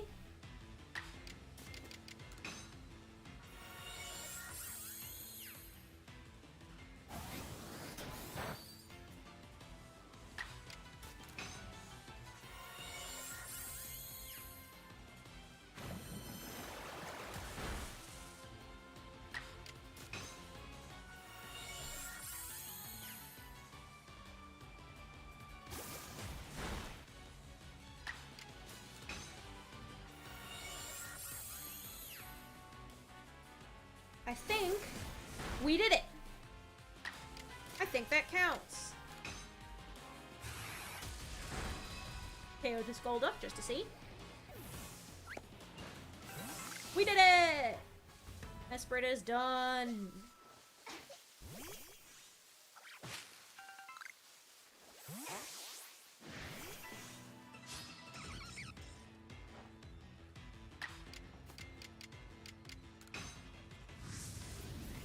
Bombs? You want it? Bombs? This is a little too high-pitched to get the Morshu vibes right, but I did my best.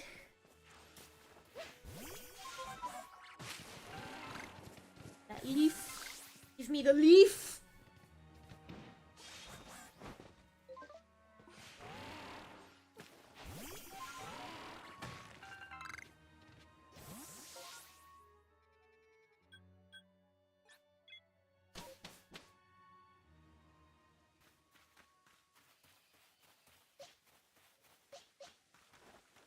What could you possibly be? Worm at him! Worm at him.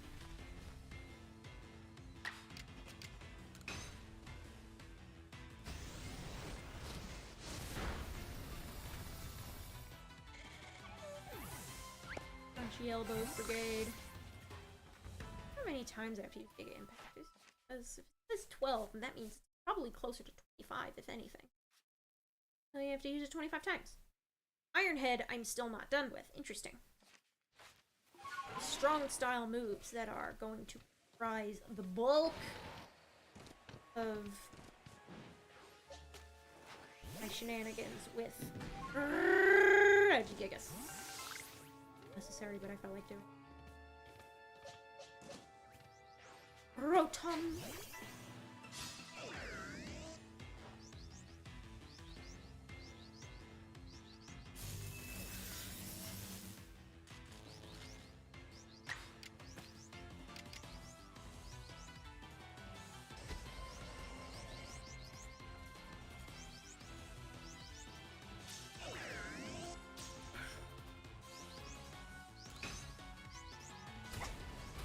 Probably should have picked a style for that.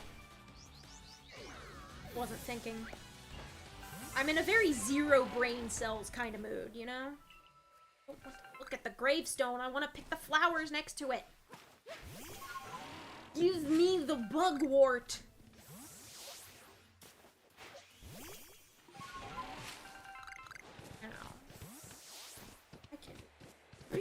line all the way south. Back up here during the day.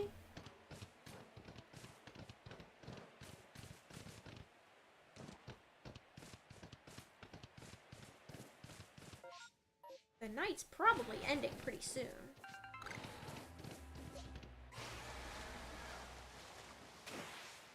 What?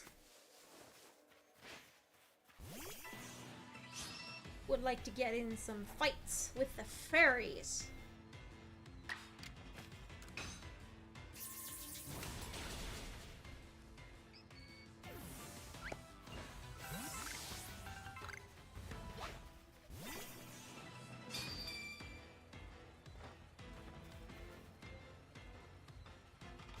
Oh, fuck. A fable.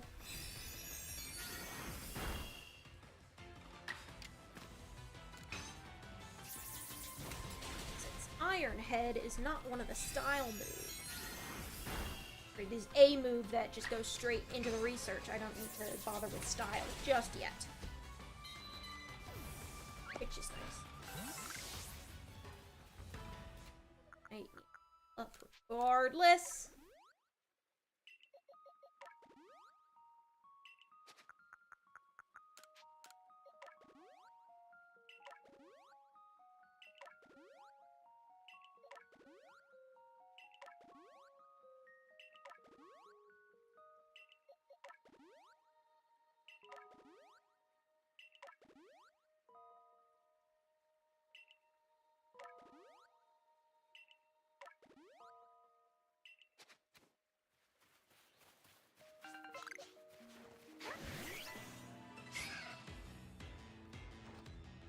My Cleffa research. I think the last thing I need to do for Cleffa is catch something while it's asleep. And finding a sleeping Cleffa is tough. It's difficult. They tend to be wide awake. Even when they do spawn. Otherwise, they don't seem too fond of spawning at all.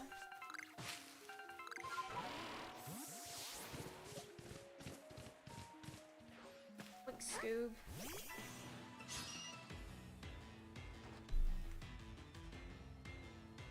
I guess I could use styles, just other things, because getting close to finishing the Iron Head requirement.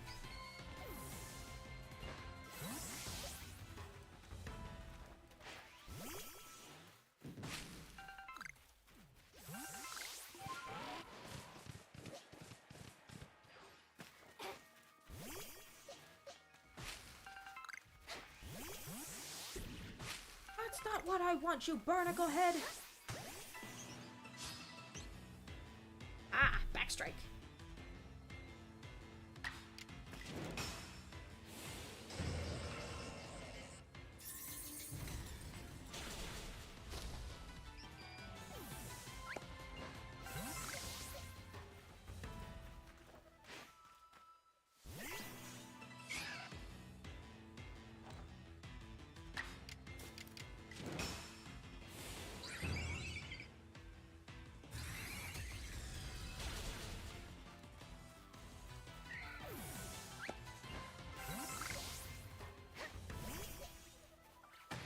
Closing in on the strong styles requirement for Azelf. Good. That's good.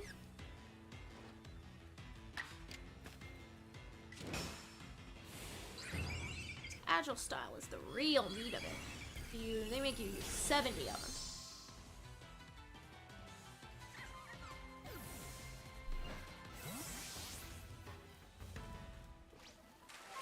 I don't know why I just got in the water. But I just got in the water.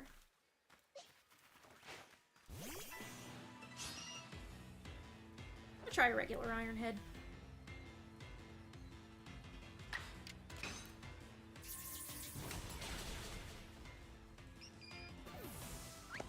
That was 6%. Last I checked, wasn't it 75? That's a Cleffa, but it's on asleep now that it's...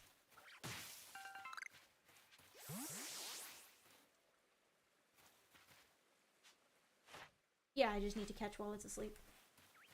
Not super doable at the moment. One thing away from Ironhead. They got this one last Clefairy.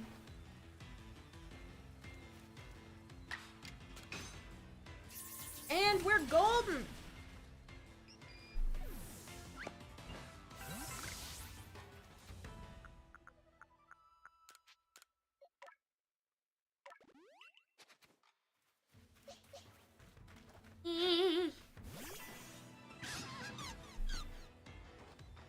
Base boosted by you.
Yeah, I think we're closing in on Azelf's. I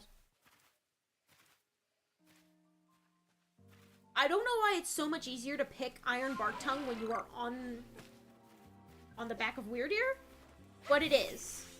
And it's like weirdly difficult when you're on foot.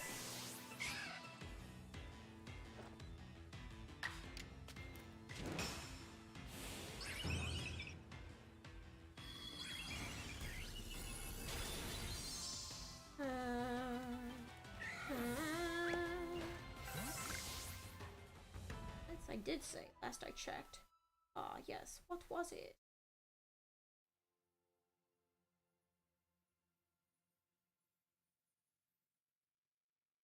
Load, please.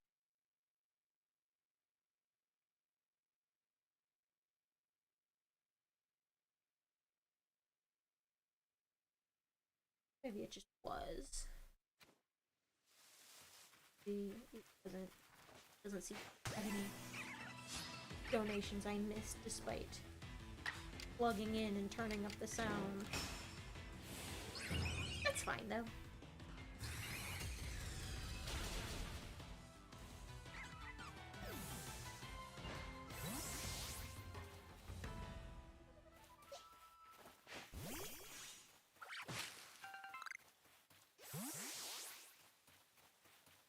Oh, that's a wiggling. I wonder what it could be. What could it possibly be? Wormadam.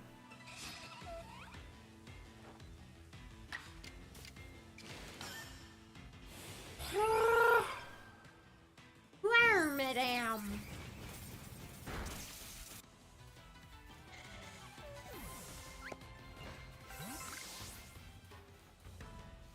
Got a good start on Agile style stuff. Still off into the distance.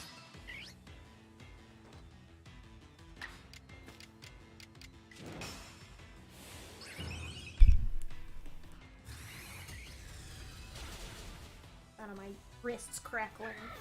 And also me bumping the pop filter as I pick my arm up to show you. Oh well.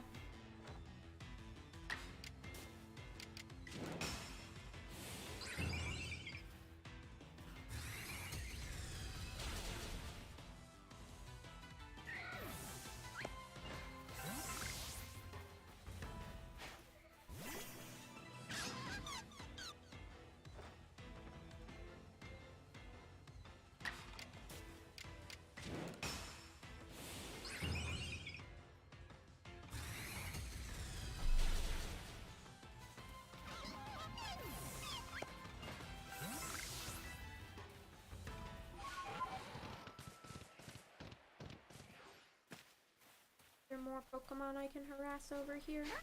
Yes, there are!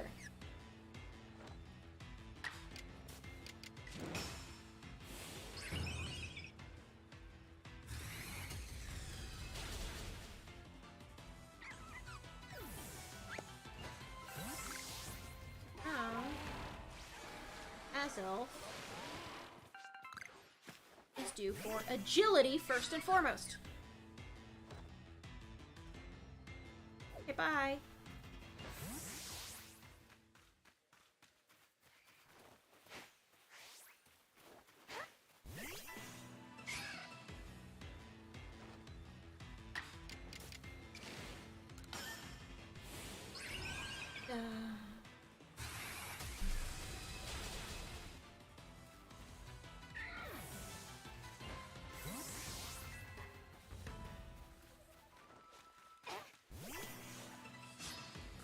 Why not fight a fish? Why not? They're a little skittish, but if they don't run away, they'll get an attack off. It's not a huge deal. You could run. Oh. Crunch.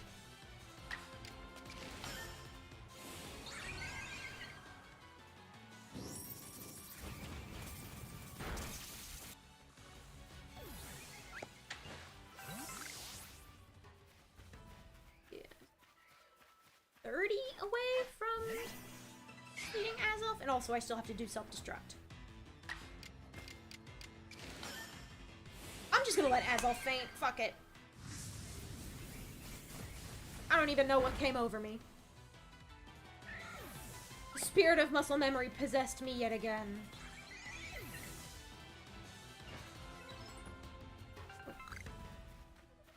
Give me the Vivid Choke.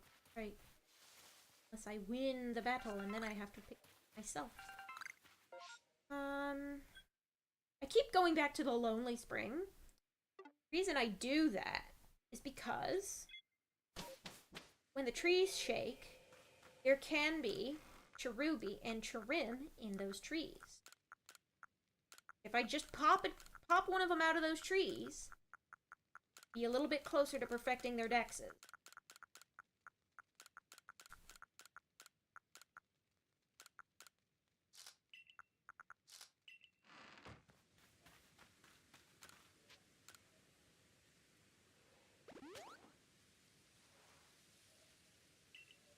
Right. Look at the dex. Because I want to know who I should replace Mesprit with. Mesprit is due. Apom is...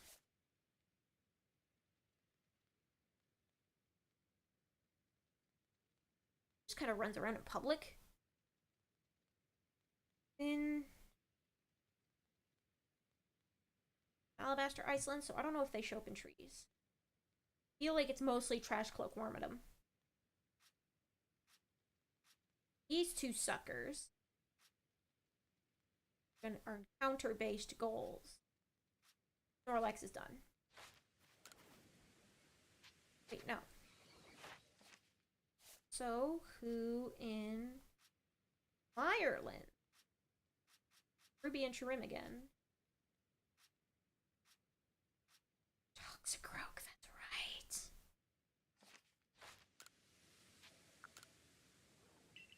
Alright, so. A Toxicroak that I personally am very attached to. Or I could just, because it's swapping out legendaries, I just...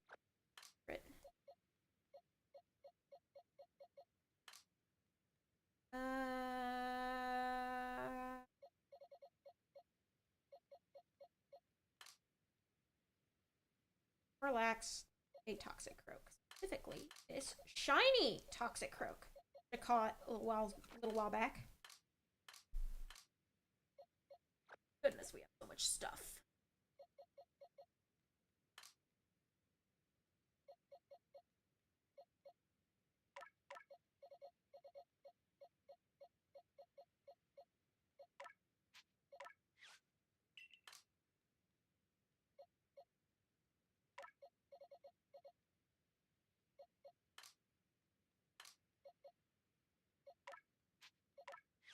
How did I catch this little...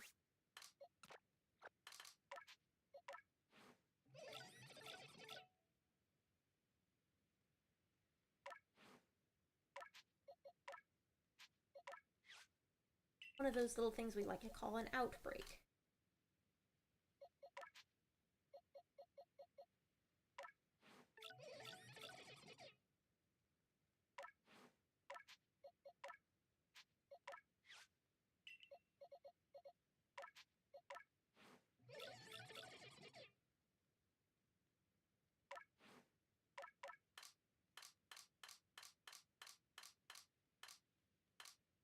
Starters, straight away.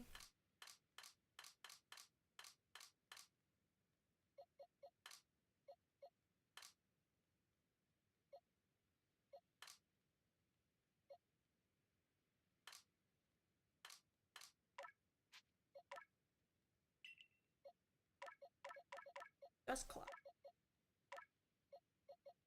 All can go.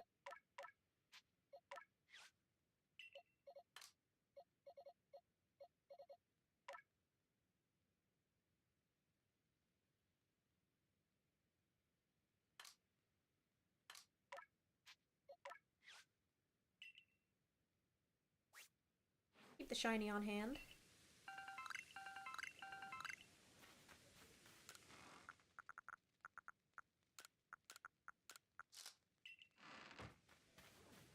And speak to Laventon about it.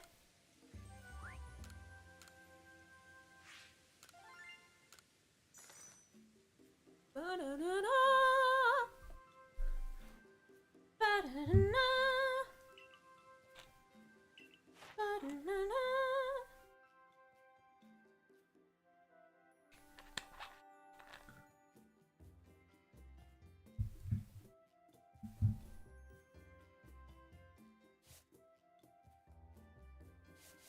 Yeah, this does say Hisuian form. I wonder if I can bring regular Goodra into this game. Alolan Ninetales seems to imply that I can bring the regulars of a given Hisuian form into a game.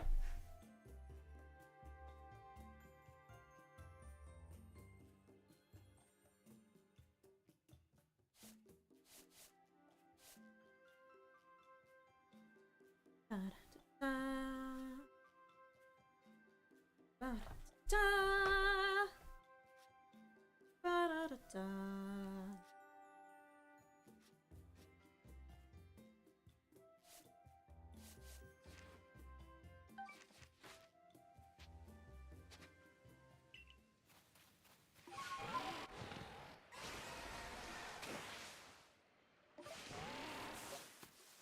Doesn't seem like there's anyone doing anything.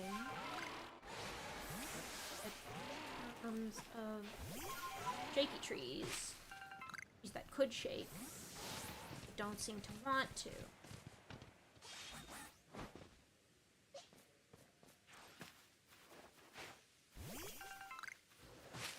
Oh, she's been. I think I'm just gonna head back to the village. Really doing much else.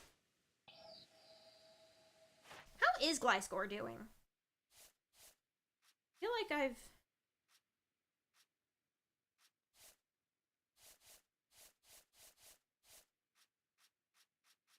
Gliscor. Not quite done. Number defeated, 7. Those Alpha Gliscors are pretty friggin' strong. Take them on some other time. Back to Jubilife.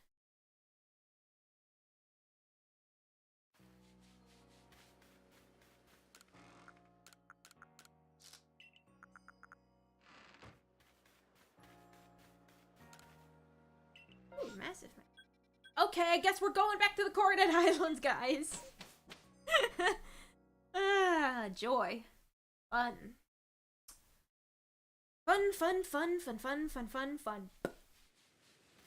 Alright. You tell me your secrets. Please. Please. So. Ooh. This gets another one. Bulldozing these fuckers gets me berries. Use Dragon Pulse on these guys. And for Dynamaris and her little silly thing called fairy type moves. But the allure, the pull, the draw, the possibility of a shiny Sneasler. It's too great!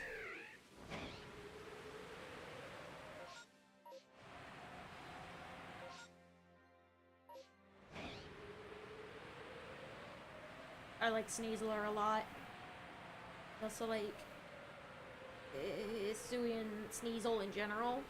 And its little color scheme. I like those purples. I like the purples. I like purple, red, and black. I think they look good together. There's also like a bit of a bluish thing there going on.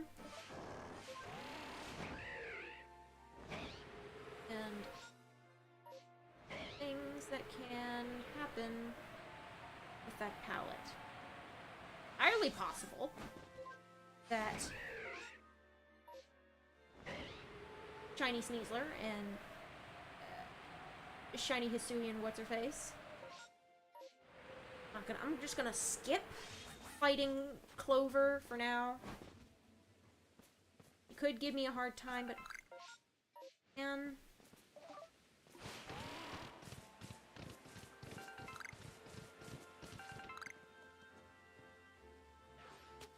Real question is, do I want to go at it with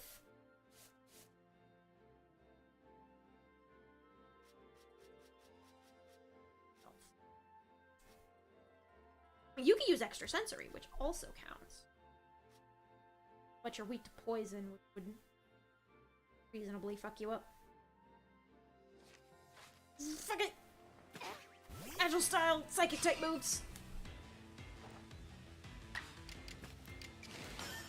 We're doing it! We're doing it!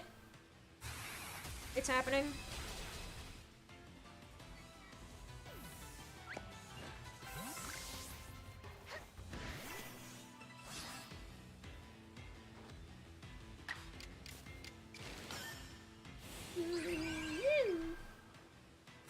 My knuckles are crunchy again. It's an interesting noise it makes when I'm feigning. H-Goodra leveled up! How nice!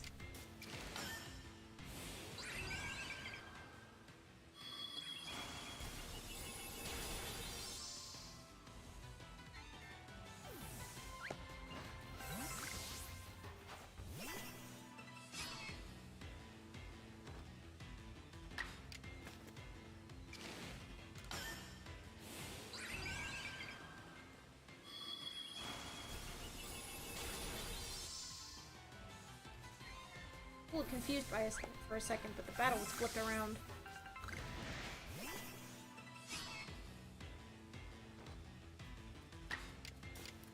Yeah, this is a great excuse to get in some agile moves for Azelf.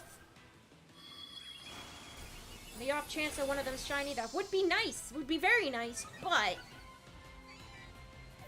in the event that there isn't any, just do some battle nonsense.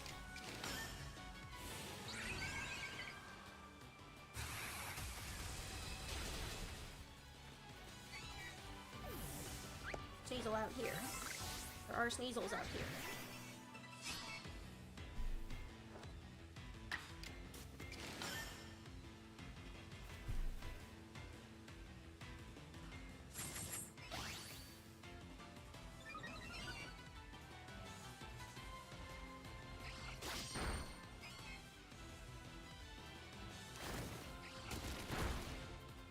Ow!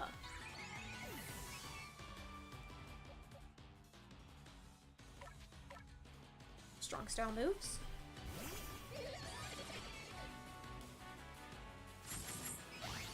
A little weaker, but that's fine. We'll be fine. I have revives out the ass. Okay. Let's just do strong style nasty plot. Kill me if you must.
chilling out.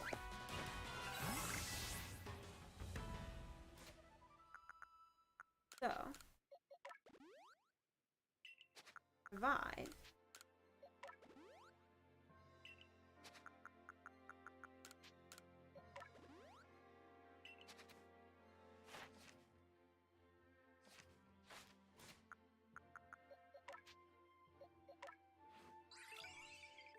£2.7. Oh. Oh! Where'd you run off to? You the last one.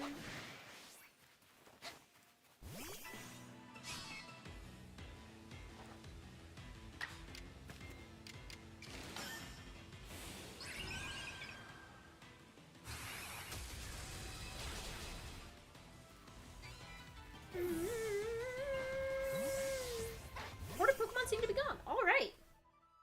So no shinies, but a good run of attacks.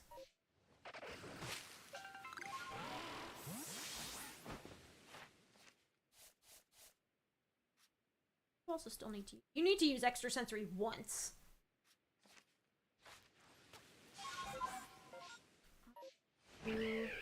Use Regigigas Bulldoze on those Luxio.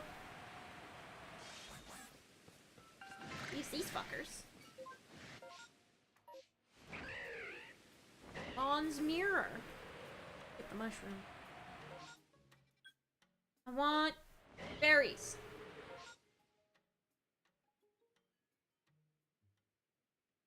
And then I think I'm gonna go to that Yanma one and take him down with Tornado specifically.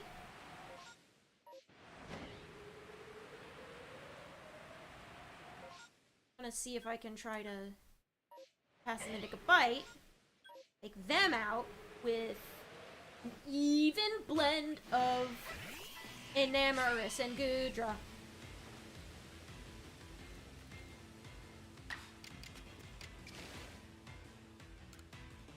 Styles. We need the styles. We need the style points.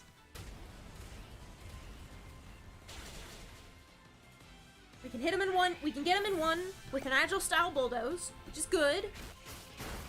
And they're level 20. They're like 30, 20, 30 some. Right on that sort of cusp region.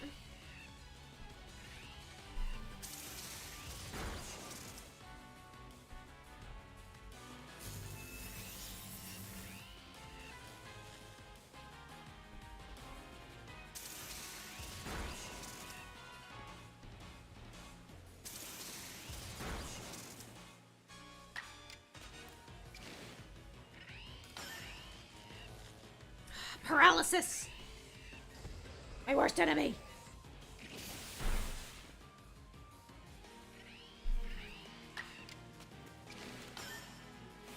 Okay, there we go. He lights up.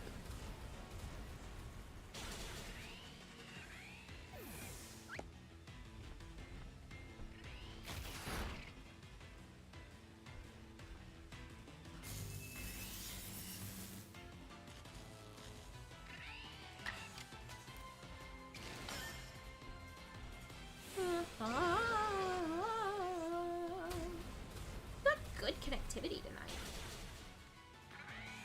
No disconnects. Feels good.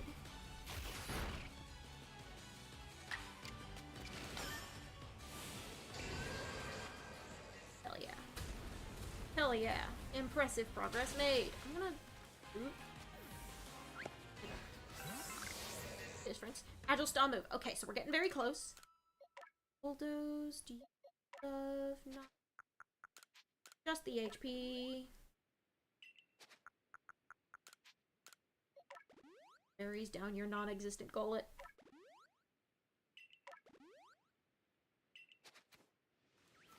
Yeah, oh! Oh! Okay! Alright then. Cool. Nice. Interesting. Very interesting. Yeah, I'm just gonna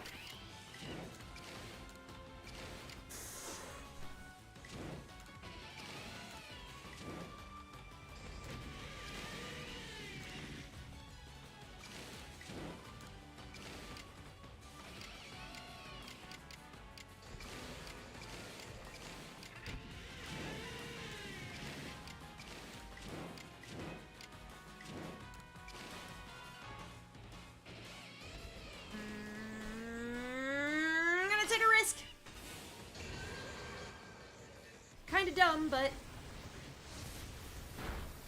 It's... Oh god, that's nothing!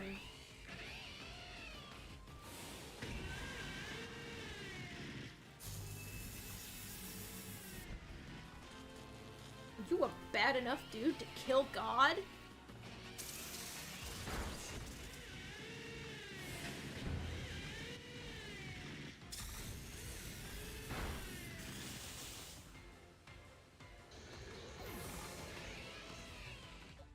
You can't get any benefits from it.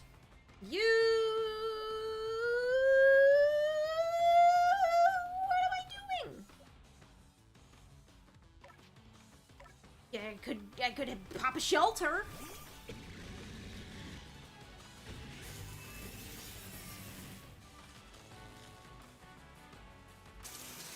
Stop!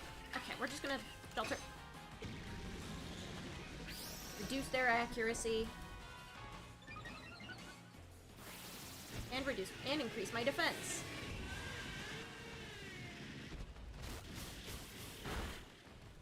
Moves that do hit. Hell yeah. Okay, so shelter is getting us places, which is good.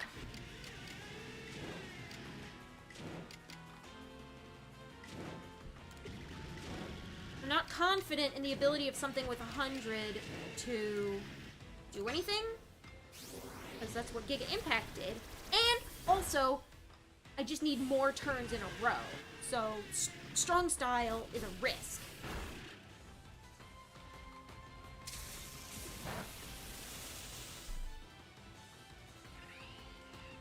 That agile time... Okay, so agile style move gave that Lux Ray.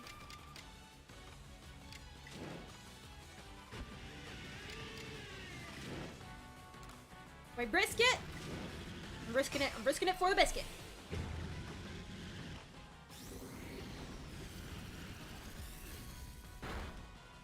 Okay. Alpha Luxray is no longer a problem. Not something we have to deal with anymore.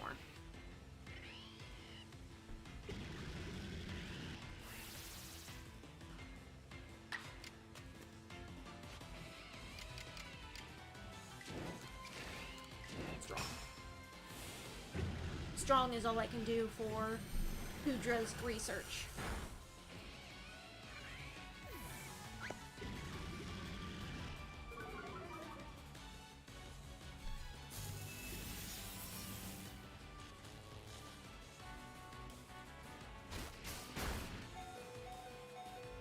It is my turn. Very low health and paralyzed, which means it's time for a full restore. That fixes my problems. Gives me an excuse to use up all of those that I created for less than reasonable reasons. I'm going to shelter again. Bring my defense back up because I need to last.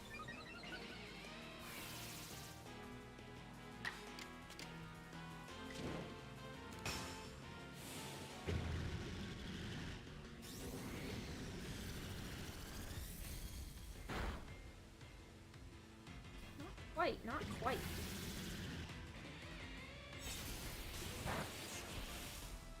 H-Goodra's feet look kind of funny. It's little blips, little bloops. I mean, if you really think about it, the entirety of H-Goodra is just one big bloop, but you get what I'm saying. You get what I'm saying. Just funny little round shapes. Like Teletubbies. Ooh, 43 out of 70. Strong style move. Not bad. We'll need to go up to a mod and just spam shelter at one point. We're moving in a reasonable direction. Oh.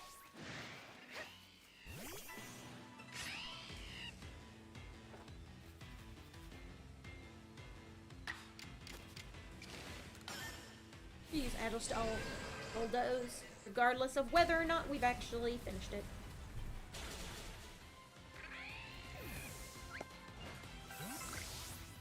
Supported Pokemon Pokemon seem to be gone, which means we can move on to Yanma.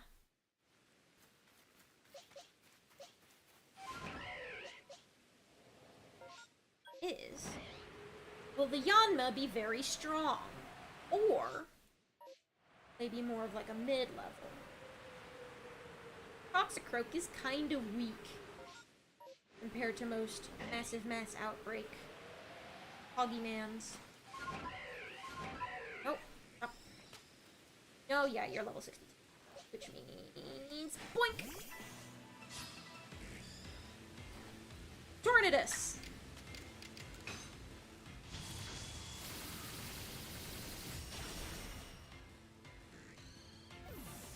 Tornadus!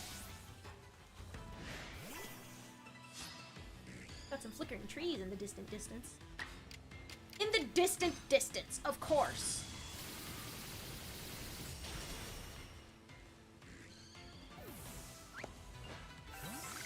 Okay. Does he have any flying type moves that I can use other than Hurricane? He has Air Cutter. Good. It has more power points that I can use. I think this is ultimately a good thing. Hurricane only has 5. That's not much to work with. Bleak Wind Storm is fine, because that's its own thing. Or I can just go and be fine. Can't do a trill very well.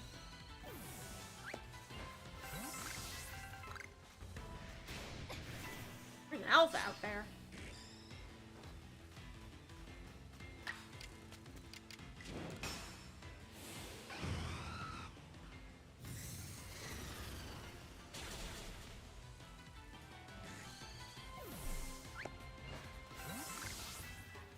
Strong style is only 5.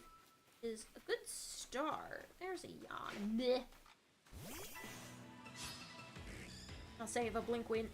I will save a Bleak Wind Storm for the Alpha Yanmega. There we go. Words functioning. Words coming out of my mouth successfully. Eee.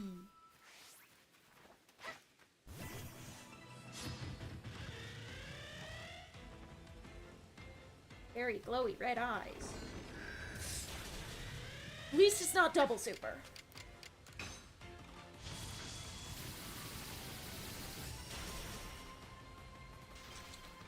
Ooh, frostbite. Ouch, ouch, ouch, ouch, ouch, ouch. But, okay, no, frostbite didn't do much. So,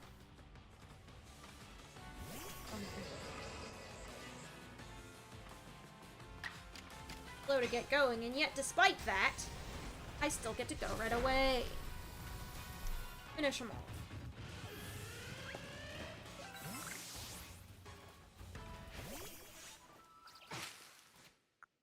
Let's get my party healed up in time for the next fight. I wonder how strong the secondary horde is going to be. These are 60s, and I might have to deal with like 80-some... level 80-some alphas, and that's going to be a pain.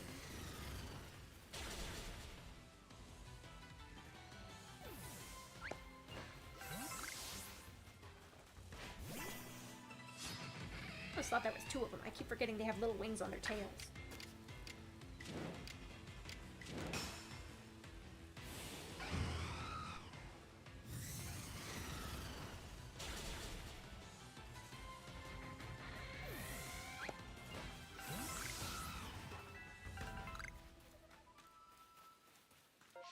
Oh, there was something.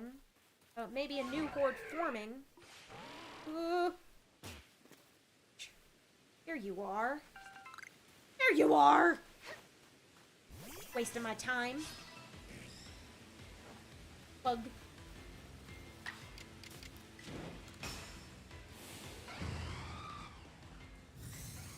Ooh. And Tornadus has crunch. Means if I can finish this fast enough, I could go take it to the ghost types, but kind of a ways off. Alpha? Yanmega in general.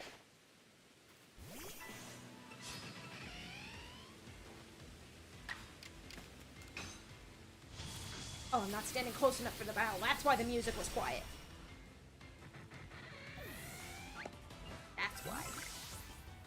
You're in Alpha, though. No signs of stopping anytime soon, eh? Only because I'm in and out of battles and menus pretty damn fast, which is good. Means I'm maintaining pace. We are evenly matched in terms of level. Could end in disaster. It will probably end in disaster. What? Yeah. In which case, we'll let Azelf take the lead.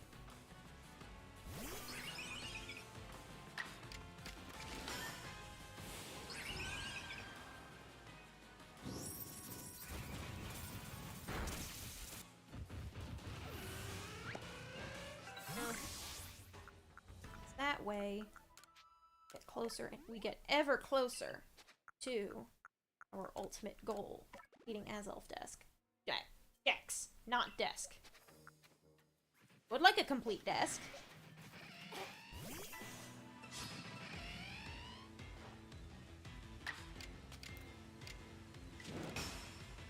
I don't have any more Bleak Wind. I should probably do something about that.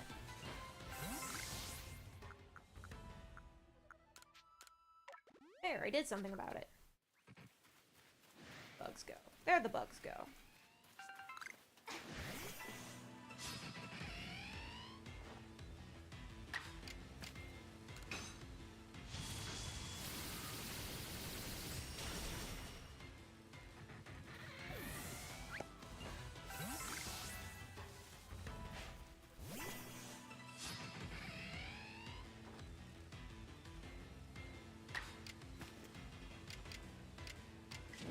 Strong style.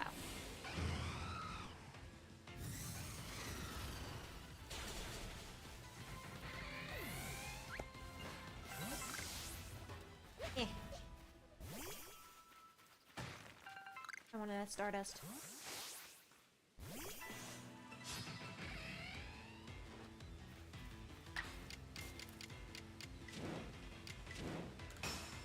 There we go.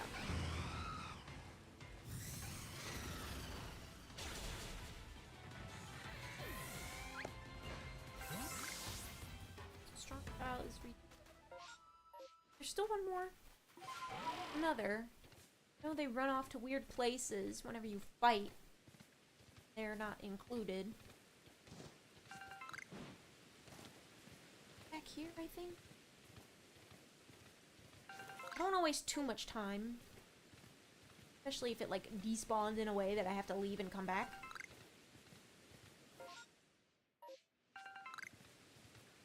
What flavor of Clamor Claw? This is a regular alpha, but I'm just gonna go ahead and deal with it.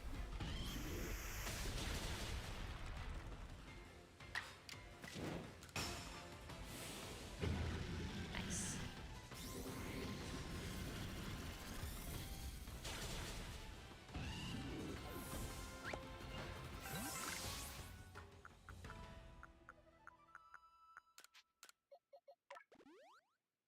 Fruit. Berries. Let's go.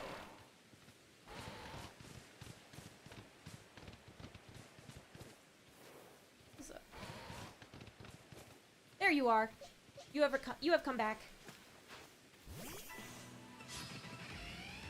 There we go.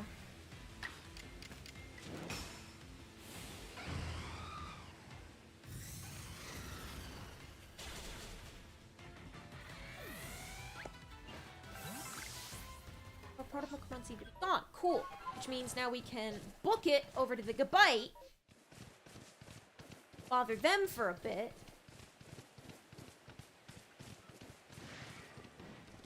Ooh, there's some Garchomp. Ooh, and they could kick my Goodra's ass if I'm not careful. We'll see. These Garchomp could be very strong.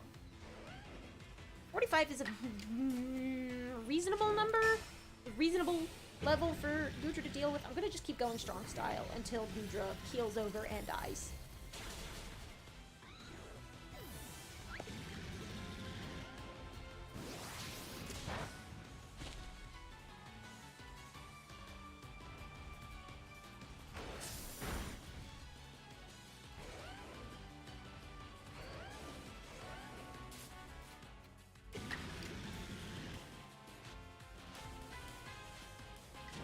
Strong style on one of these Garchomps. The style on them. Style on these lads.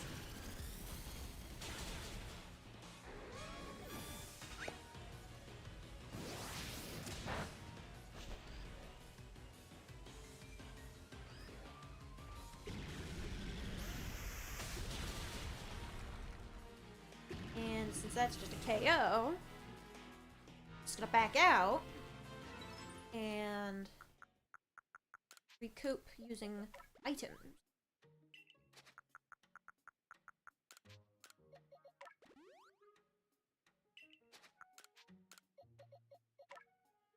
Refill Dragon Pulse.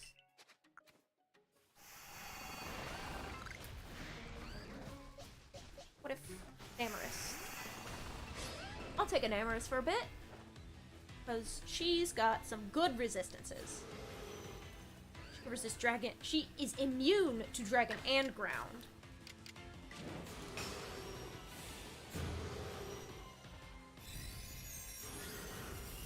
Which makes things a little bit less of an issue.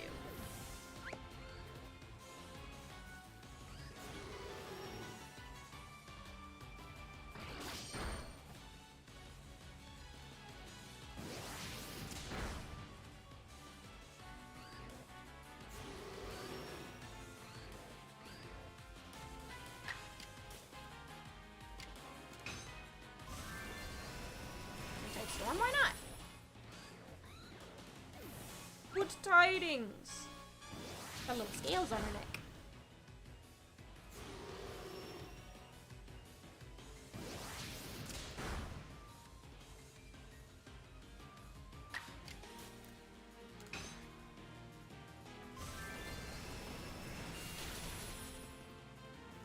More effective for me to do Enamorous than it is for me to do Goodra, because Enamorous can take them on all at once, and they like to gang up on me.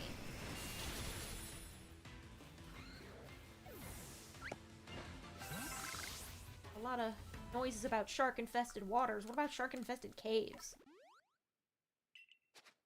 Sinnoh, any place can be shark-infested if you're stupid enough.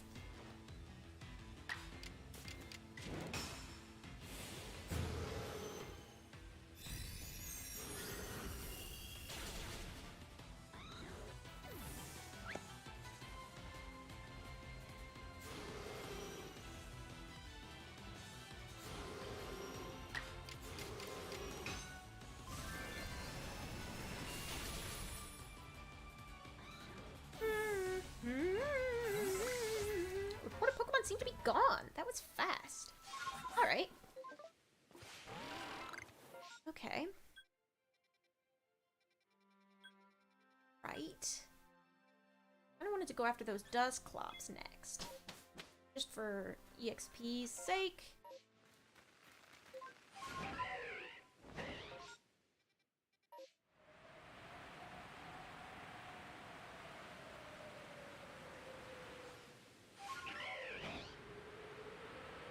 Why that happened? Like hit a tree or something?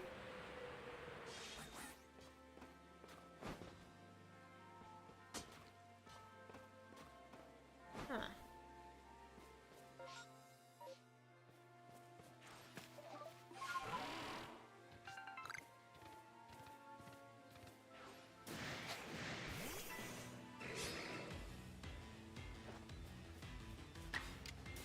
guys will also like to...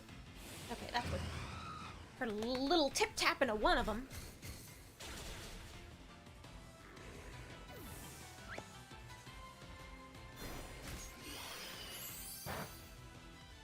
You get nothing! Good day, sir!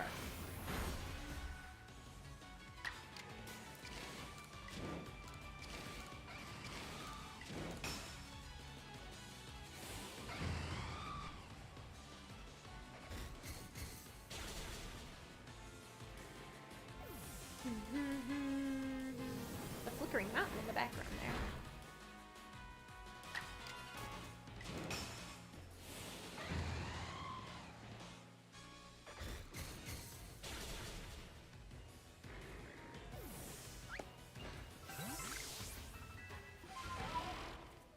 You've seen it use a strong style move. Cool.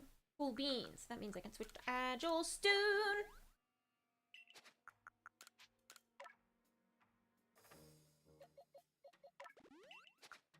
Huh.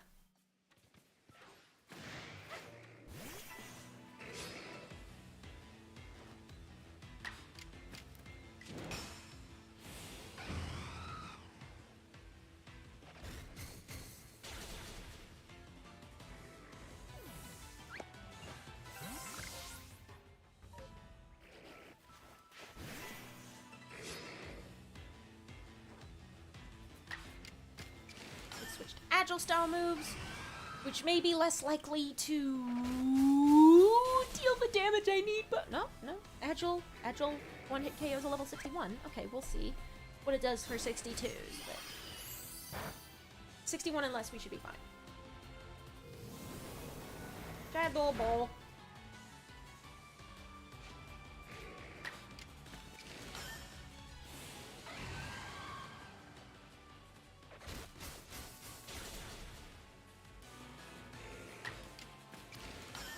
Okay, so not enough damage. I guess it depends on the individual. It always depends on the individual. Maybe that one just had a shit nature and garbage IVs. You never know with this shit.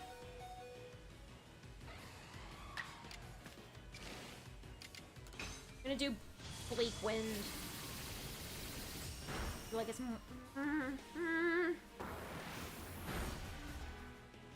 Did not hit to kill.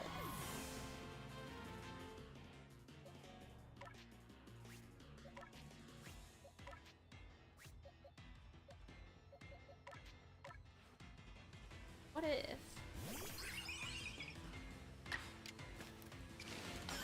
I went ahead and used Azelf's Agile style psychic moves.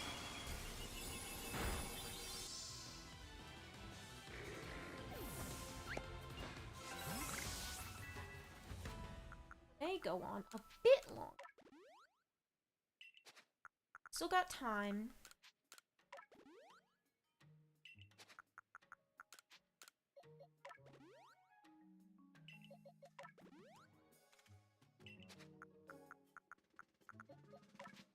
What's everyone's PowerPoints look like? Crunch, love, power is hot, fresh out. You're fine. You're fine. You're fine. Fine, except maybe Giga Impact.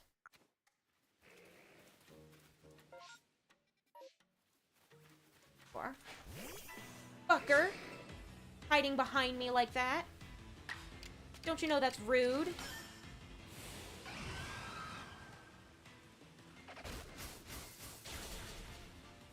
Oh, he survived! She survived!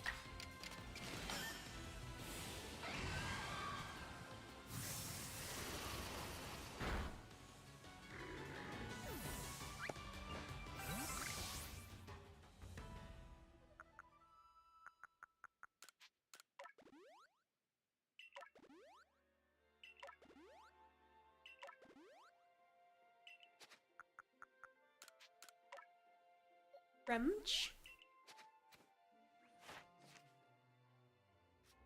Yes, 25 for strong style, which means this should be the same for Enamorous.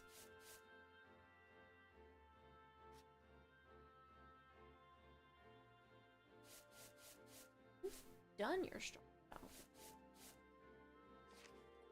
15. Aras!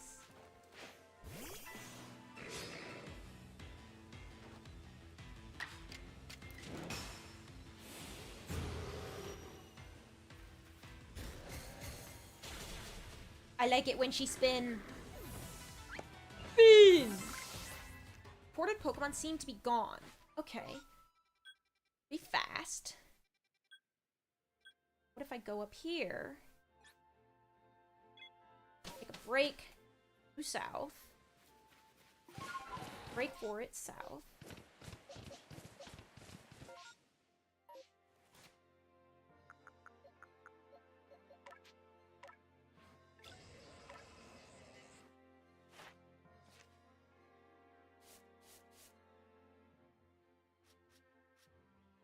You need a couple more agile style move.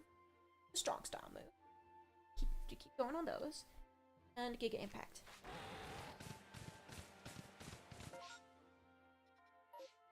Good. Press some Electabuzz.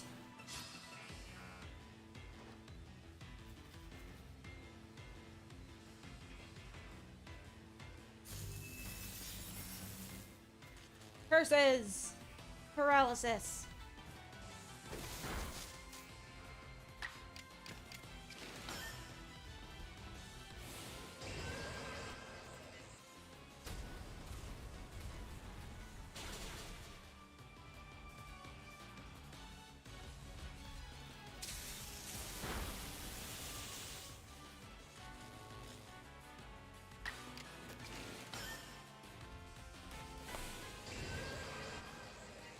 That does make noise.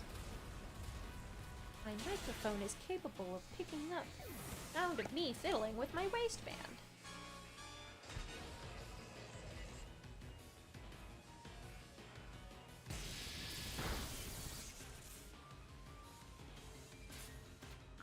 Go ahead and full restore him.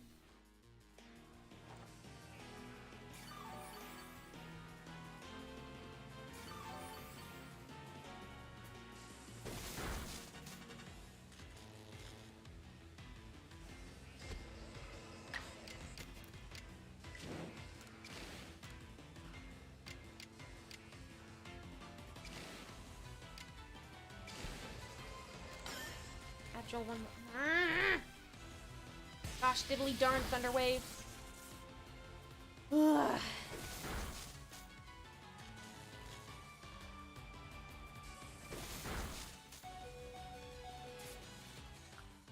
Do it again and do it again and do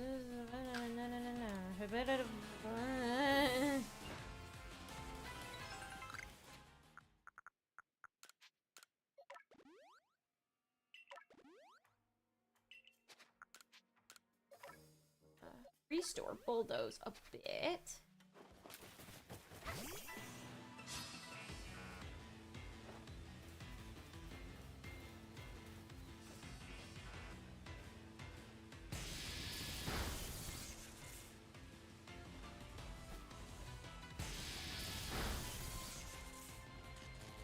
God damn it.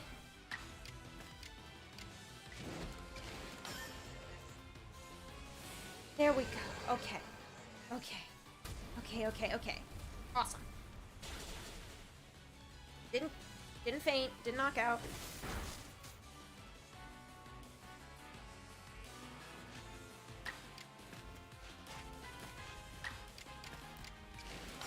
Agile style. Boo!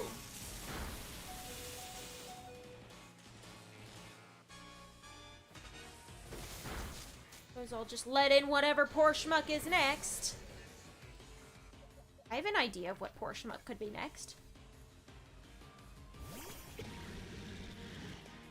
Right, Goodra?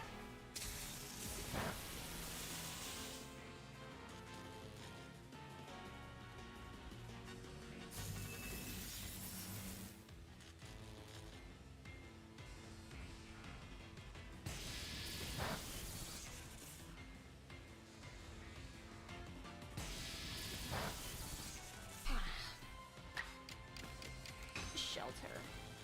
Oh!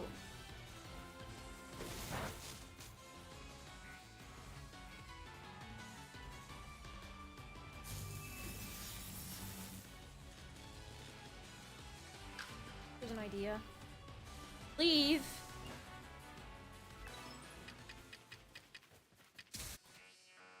Oh. Gotta be careful when I unpause. Gotta be ready to dodge. Gotta be very ready to dodge.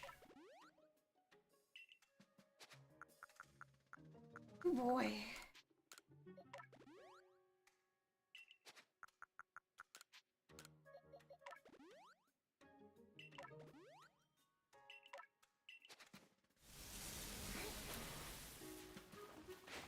Great, and it's raining.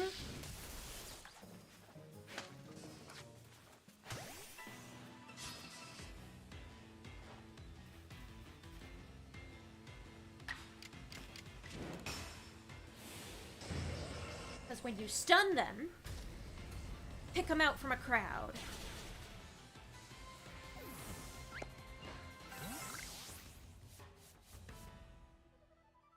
Had enough agile style move.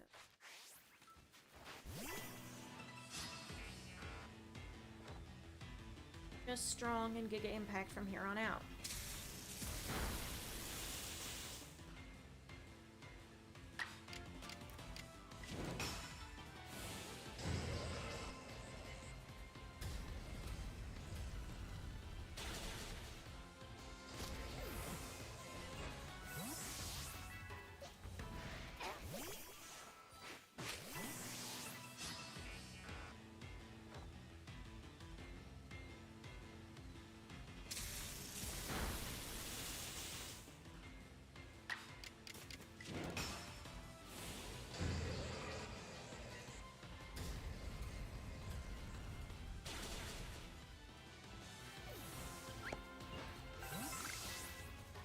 You know what, lads? Getting kind of tired. Getting kind of drained. Cat's moving kind of slow. And I managed to squeeze in my usual 3-hour goal. So you know what? I think I'm gonna sign off. Oh, right in the middle of fighting off all these Electabuzz, but... Yup. I think I am going to stop streaming. It was fun. Thank you to everyone who showed up. We appreciate it. But, start winding down for the night. So, see you around.